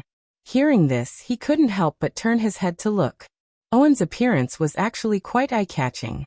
He had the standard blonde hair of a pure-blooded noble. The ends of his hair curled upwards, and his face shape was extremely recognizable. However, when paired with his equally large facial features, he could be considered handsome. Dake thought carefully and said in realization, "Isn't this Senior Owen?" "It's me." Owen let out a sigh of relief. Dake's good memory saved him some embarrassment. He deliberately sighed and said, "I really envy you. You're surrounded by beauties on Valentine's Day. Your senior was just dumped by my girlfriend." This? Dake blinked, not knowing how to answer for a moment. White, who was walking over, heard this and thought that the senior was indeed heartbroken. Breaking up on Valentine's Day, how tragic. However, Owen immediately said, "It's fate that we met. Junior Dimming, can you comfort me?" "How did you come up with this illogical statement?" Dake was speechless. "How do you want me to comfort you, Senior?" Owen was overjoyed. but he still looked sad. Let's duel. Only a duel can soothe my sorrow. Dake looked around and said hesitantly, Senior, this isn't good. If I remember correctly, you're a third year? Owen hurriedly said, It's okay, Junior. It's just a duel. I'll go easy on you. Dake's mouth twitched. I'm afraid that a third year like you will be beaten up by a first year in public. You'll die a social death. Dake, accept it. Professor Lily blinked his big eyes and said as if he wanted to see the world in chaos. Panduola originally wanted to mock this third-year student, but Professor Lily took the initiative and shut his mouth. Deanna and Luo C also had different expressions. White and Luo Boat, who were not far away, suddenly looked at each other. They instinctively felt that this senior was causing trouble. Owen added something that no one believed. If you can, please use a duel to wake me up. Then I'll do as you wish. Dake stood up with a smile and asked, Here? Owen's heart settled, but his face was still sad. Here it is, a street duel. A new word? Dake couldn't help but ask curiously, What's a street duel? Owen said, A street duel is a duel without any rules other than the fact that the person can't fight. Some people like it because they can fight freely. It's one of the more common duels nowadays. I see. Dake quickly understood. Without restrictions, fighting freely. Isn't this the original duel? Owen said sorrowfully. Yes, in the beginning, it was a duel in the past. Just like my relationship, it has become a thing of the past. Dake comforted him. Senior Owen, I'm sorry for your loss. I heard that breaking up is just a new beginning. The next breakup will be better and faster. Owen, thank you. Dake stood up and said, Then Senior, let me get ready. Then he put the excited magic elves into his magic card one by one. Then he picked up the snacks and trash on the table. It was almost time. After helping this senior soothe his grief, it was almost time to eat. After all, there were classes at night. 2 in 1 4,100 words. There are less than 3 hours left until the end of 2020. There should be one more chapter after the new year. There are less than 3 hours left until the monthly vote expires. Please vote. Thank you to the brothers who have voted for me. Thank you to the brothers who have been following me. Happy New Year to everyone. See you after the new year. Hungry.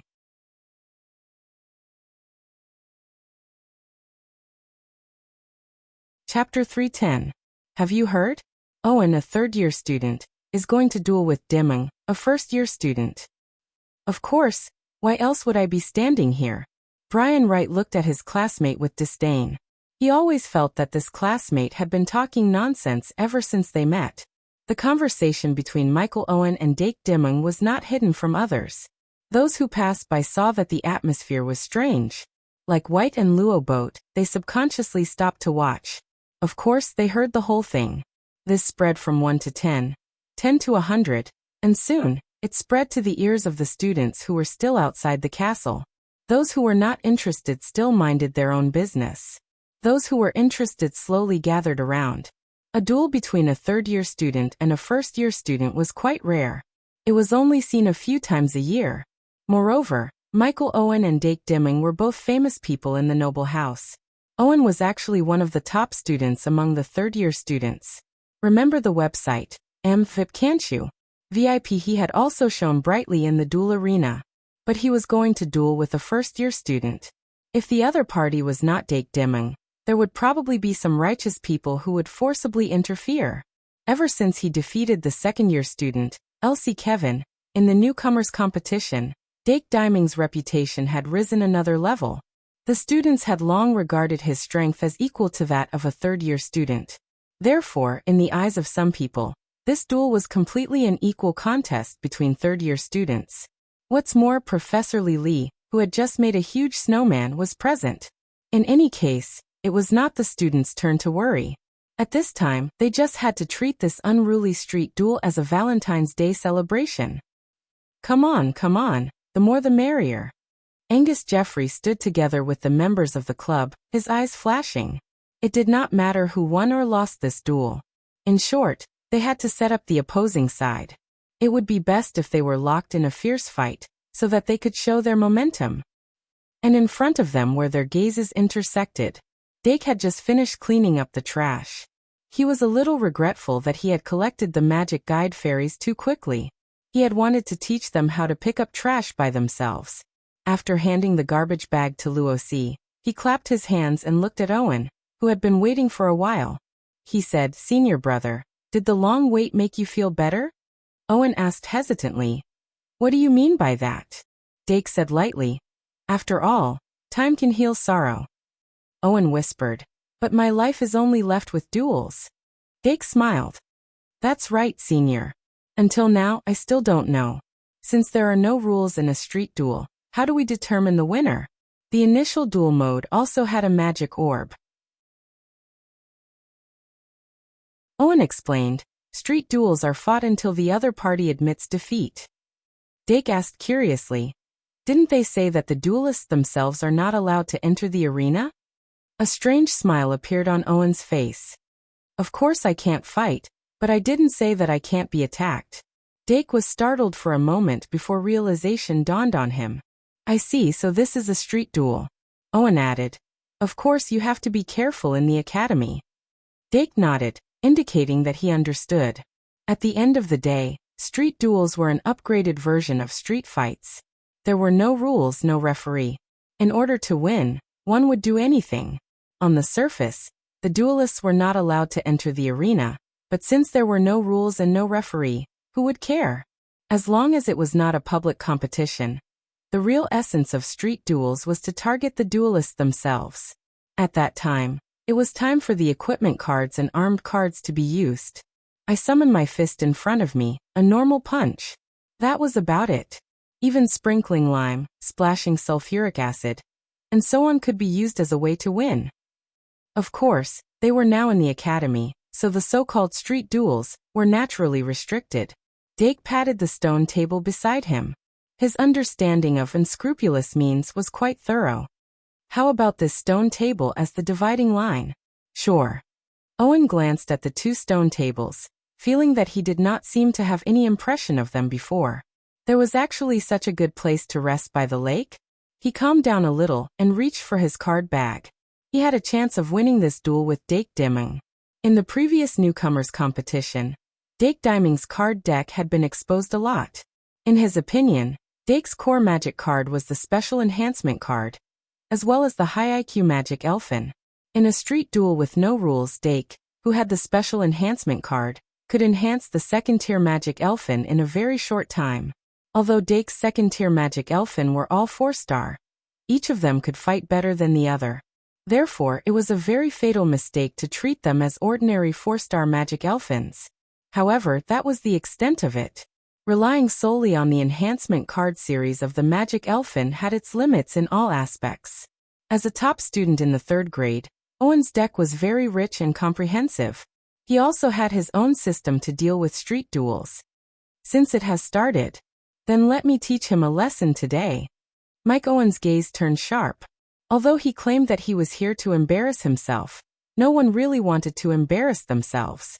He wanted to win this duel. At the back of the crowd, Owen's lover, Maggie Gaskell, stood there quietly. She actually understood Owen's difficulties. However, understanding did not mean that she could tolerate it. However, after throwing the chocolate, she still had to care about what she should care about.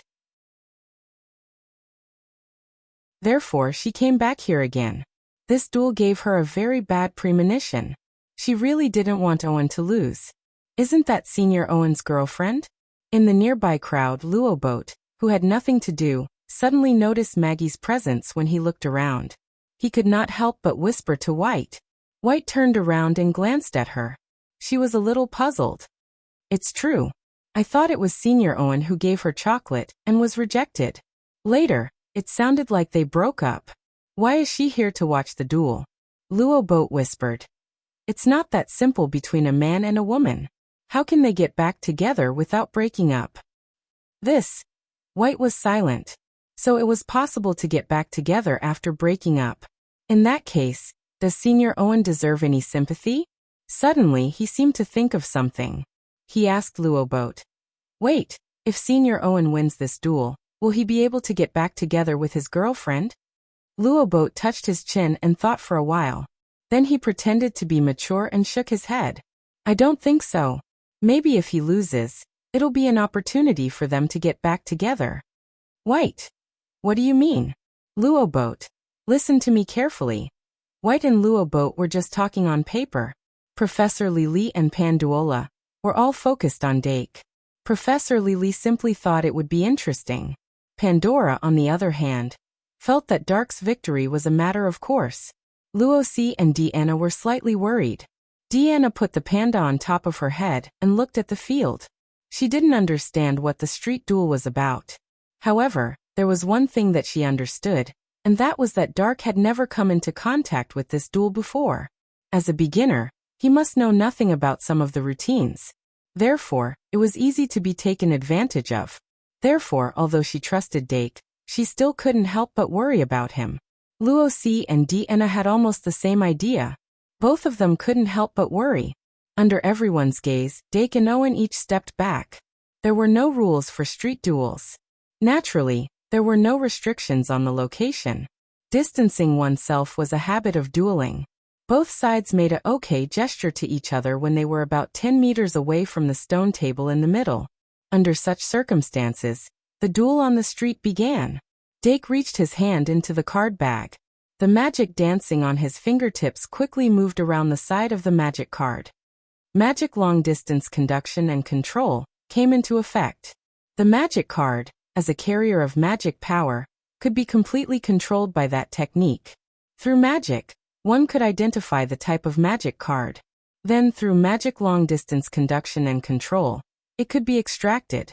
This was a basic technique that a qualified magus must have. Therefore, they only needed a trace of magic power to take out the magic card. Dake hadn't reached that level of proficiency yet. But after he reached his hand into the card bag, he immediately extracted the magic card accurately from the bag. Wrestling Hawkman. Then, he himself began to run without stopping. Even if he hadn't eaten pork, he would have seen a pig run. Since the street duel allowed one to attack the opponent, wouldn't standing still be waiting for death? Therefore, running first was the right choice. Almost as soon as he started, his usual summoning technique was already completed. The entire summoning time was only 2 seconds. In the blink of an eye, the magic card of Wrestling Hawkman lit up. Among all of Dake's magic elven cards, other than Meow Meow, which was not bound to paradise, only Wrestling Hawkman had the strongest mobility. In an unruly street duel, the importance of mobility was undeniable. Therefore, the half-hawkman who seemed to be wearing a wrestling mask jumped out from the magic card. On the other hand, Owen's summoning speed was obviously slower than Dake's, although this 1-second delay was insignificant in this situation. But Owen's usual summoning technique was naturally compressed to the limit of 3 seconds. And Dake's summoning speed was faster than his, which meant that he had broken through the limit. The meaning behind this was not as simple as it seemed on the surface. Among the people present, there were many who noticed this, but very few thought about it deeply. The battle between the two did not stop because of this 1-second difference. It was only for a moment. Dake's front foot had just left, and there was a patch of mud under his back foot. If he walked a little slower, he would sink into the mud. Even if he did not need to leave because he still had combat power, he would be imprisoned by the mud, which was equivalent to changing from a moving target to a fixed target. After that, a storm of attacks would follow closely and force him to retreat from the battlefield. One after the other, only 2 magic cards were needed. This was also because there were restrictions in the academy. Otherwise, if a magic card directly attacked the opponent, as long as it hit, the duel would immediately end. Owen definitely did not expect Dake to take precautions in advance. After summoning the mud spell, he could not help but be stunned for a moment. So when Dake began to summon for the second time, he was still holding the hanging sword that he had prepared beforehand in his hand. There was a moment of delay. The first magic elven to appear on the field, the Wrestling Hawkman, had already leaped halfway. Its claws landed on one of the stone tables, leaving a very deep scratch mark on the stone table. Then, with the help of the reaction force, it leaped again, almost instantly approaching. When Owen came back to his senses, he was still calm. He did not change the magic card, but directly summoned the hanging sword. With the completion of the usual summoning spell, a sudden gust of wind blew in midair, condensing into the shape of a sword in the air. Owen held the magic card and pointed with his finger, and the hanging sword fell from the top and stabbed into the ground fiercely. The hanging sword, that was supposed to be used to aim at the duelists, was now used to stop the wrestling hawkman's advance. Hacha! The wrestling hawkman's flight path was suddenly blocked by the hanging sword, condensed by the gust of wind. It could not help but scream and come to a sudden stop. The feathers on its wings were affected by the wind and shook crazily, unable to fly smoothly. However, when the wrestling hawkman was stopped by the hanging sword, a petite gray shadow flashed past, forcibly bypassing the hanging sword from the other side and pouncing on Owen like the wind. It was another magic elven summoned earlier than the hanging sword. Meow Meow. As a 3-star magic elven with full magic attack, Meow Meow's speed was one of the fastest among all of Dake's magic elves. Although it was not registered by Paradise, with the wrestling hawkman attracting attention, Dake was already a little more relaxed. Everything that happened in the first few seconds of the battle was basically within his expectations. His third magic elven was going to be Little Fiend Beast. Together with Little Fiend Beast, Pride 3 had already appeared in his hands. Indeed, not having a powerful magic card was his disadvantage. However, the magic elven's sure kill skill could effectively make up for the lack of magic cards. Once he summoned Little Fiend Beast, he would have the ultimate power to end this unruly duel. The entire duel happened in a flash. When Owen was controlling the hanging sword, he could not divert his attention to summon it. However, when he stretched out his finger, the hanging sword suddenly spun, pulled it out, and swung it horizontally.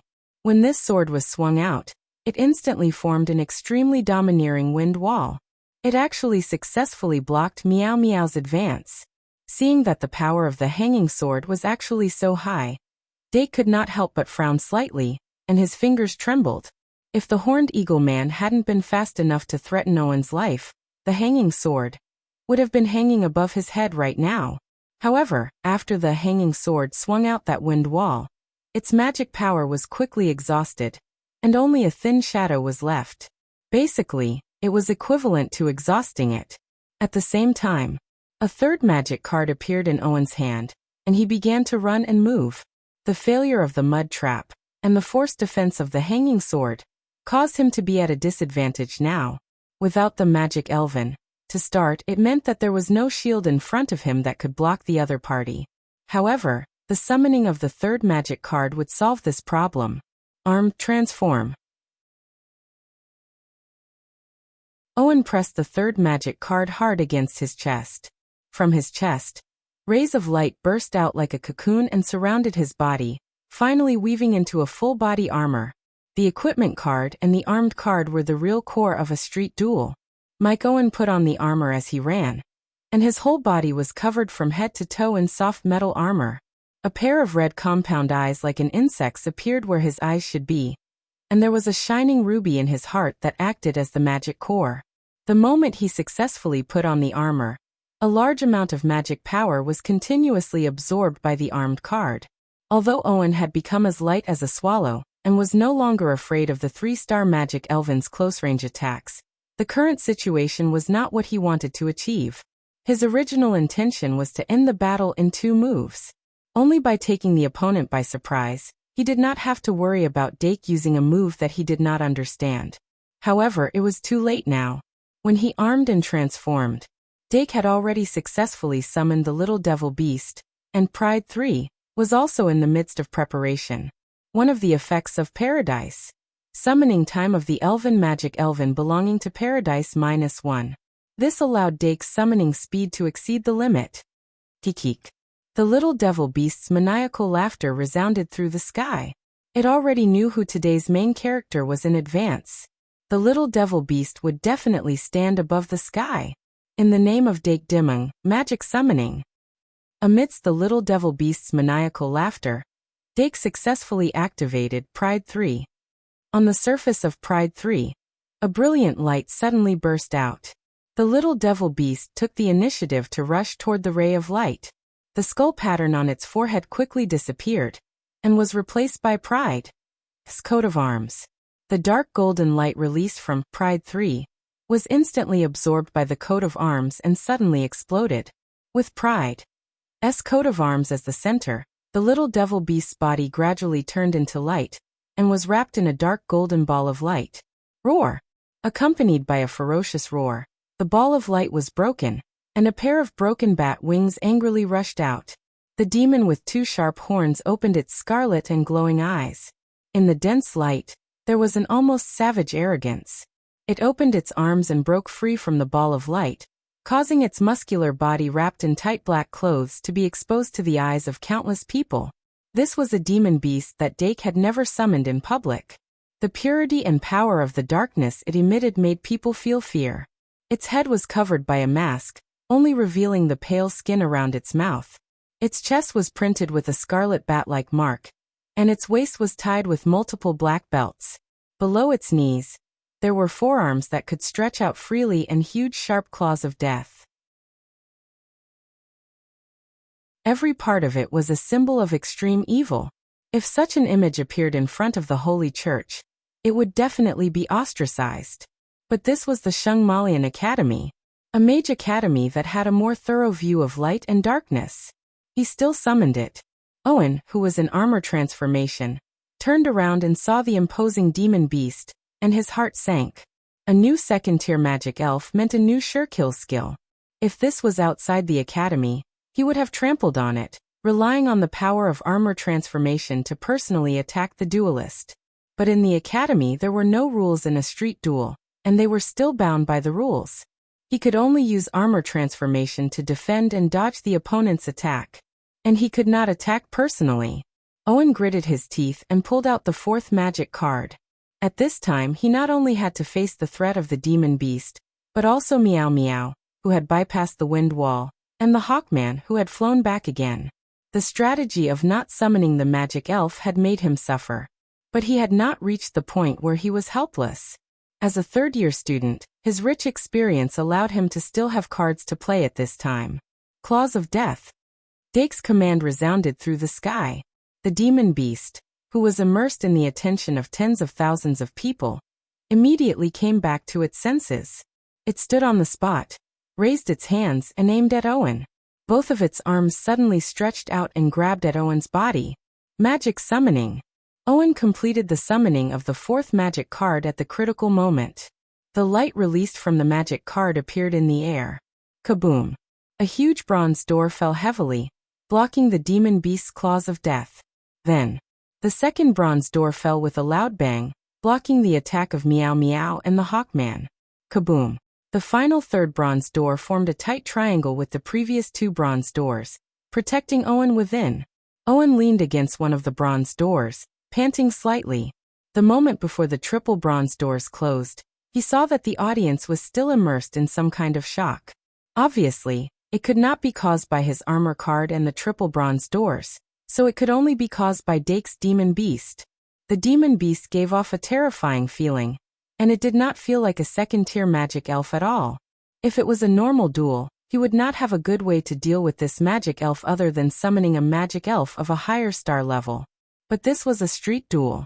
The outcome of a street duel depended on the duelist's life and death.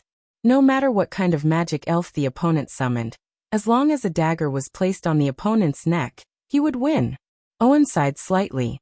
He didn't want to use that magic card at first. To be able to become the top student among the third-year students, Owen naturally had his own trump card.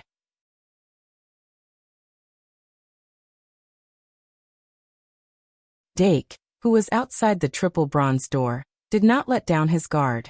When he did not get Owen's response, he summoned the mid-level magic elves in paradise one by one. Except for the 3 4-star magic elves, he left them for the last summon. In just half a minute, he summoned all the other 5 first-tier magic elves other than the little demon beast, and the wrestling Hawkman at an unbelievable speed. With the appearance of each magic elven, the effect of paradise increased by 1 level. Magic attack and defense increased by 100. 7 of them added up to a total of 700. Therefore, in just half a minute, the demon beast behind the triple bronze door was a real monster with 2,700 magic attack and defense. Single target physical sure kill skill, Claw of Death. Long-range magic sure kill skill, Razor Wings. AoE physical sure kill skill, Claw of 10,000 Deaths. Displacement skill, instant teleportation, with a cooldown of only 15 seconds. Demon Beasts Forever Gods. Ha ha ha. Inside the triple bronze door. The demon beast's wild laughter gradually changed. From the weird cackle of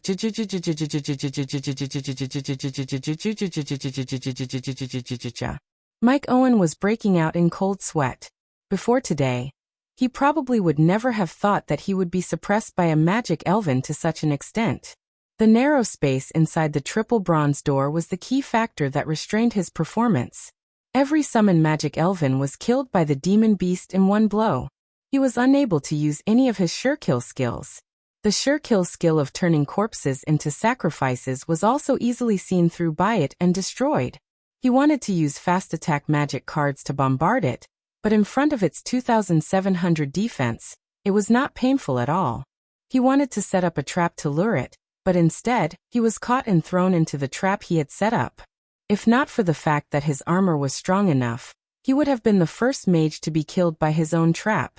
After being caught and thrown down for the second time, Owen, who was battered and exhausted, finally realized his blind spot. It was not that the demon beast could not deal with him, but it deliberately did not. With such a high IQ magic elven, it was impossible for it not to know how to restrict movement other than killing. Whether it was tying his hands and feet, confiscating his card bag, or gagging his mouth, they were all effective methods. Once he was treated like this, he would have no choice but to submit no matter how shameless he was. But the demon beast had no intention of doing so. It was playing, enjoying the process of fighting a battle of wits and courage with a mage. Damn it. But in reality, Mike Owen was wrong. The demon beast was not enjoying the process of fighting a battle of wits and courage with a mage. It was just enjoying the thrill of crushing a mage. Ever since it was born, the small demon beast had never been so refreshed. All the pent-up frustrations it had accumulated in the past seemed to have been vented in this process. Apart from not being able to speak and not being able to taunt to its heart's content, it was simply too perfect. The small demon beast felt proud from the bottom of its heart that it was able to accurately grasp such an opportunity and rely on its own wisdom to control it. When Owen finally could not help but remove the triple bronze door, it was already almost 10 minutes later. Dake had already summoned all the magic elves. It was so boring that it was almost time to stroke the cat. Only then did Mike Owen reappear. He did not dare to remove the armed card because his face under the soft metal armor was bruised and swollen. The demon beast that flew out behind him still had a look of dissatisfaction on its face. Apart from the two parties involved, no one knew what exactly happened behind the triple bronze door. People only knew that after Mike Owen came out, he hurriedly admitted defeat and left without looking back. He had to leave because his magic was on the verge of exhaustion. The armed card was really a magic drain. Once his magic was exhausted and his armed card was removed, his sorry state would be exposed. That would be another fatal blow to him. Senior, take care. Dake waved his hand enthusiastically to send him off.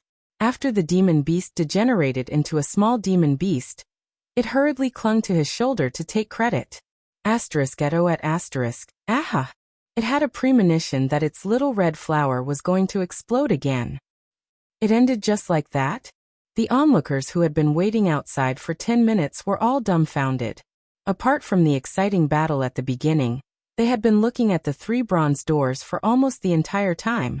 As for what exactly happened behind the bronze doors? How did Dake Dimming win? Why did Mike Owen admit defeat as soon as he came out? What kind of trick was hidden in this? It couldn't be a show, right? Actor number 1, Dake Dimming. Actor number 2, Mike Owen. Actor number 3, Demon Beast? But the duel had ended, and one of the parties involved had run away, so they could not continue to watch. Thus, those who left and those who dispersed. All kinds of speculations spread among the crowd. The main thing was that Owen and Dake did not show any hatred, which made people more and more confused. When they entered the castle, Some people saw Maggie appear beside Owen. So the unreliable rumor of Owen asking for a duel collapsed. But no matter what other people thought or guessed, it did not affect Dake Dimming. Dake took back Paradise and let the magic elves line up. Under the lead of squad leader Deanna, they returned to the castle. This afternoon, Dake was prepared to finish what he started. So after he communicated with the halfling chefs, he brought all the magic elves into the cafeteria. That scene was simply too spectacular. Other than the little devil who often went in and out of the cafeteria, the other magic elves had never entered the cafeteria so openly. They occupied an entire corner of the cafeteria, using the cutlery provided by the halfling chefs. They ate all kinds of food and snacks, and let out satisfied cries from time to time. Gradually, it was not only Dake and the others who looked at them with gentle eyes. More and more girls came closer and looked at them quietly. One by one they all turned into small round faces. 4 and 186.50. A new year, a new month. Monthly votes, recommendation votes, blades. Go, go, go, go, go, go. You're tuning in to the Earbook Haven YouTube channel. Don't forget to subscribe and join us on this journey to catch the most captivating stories.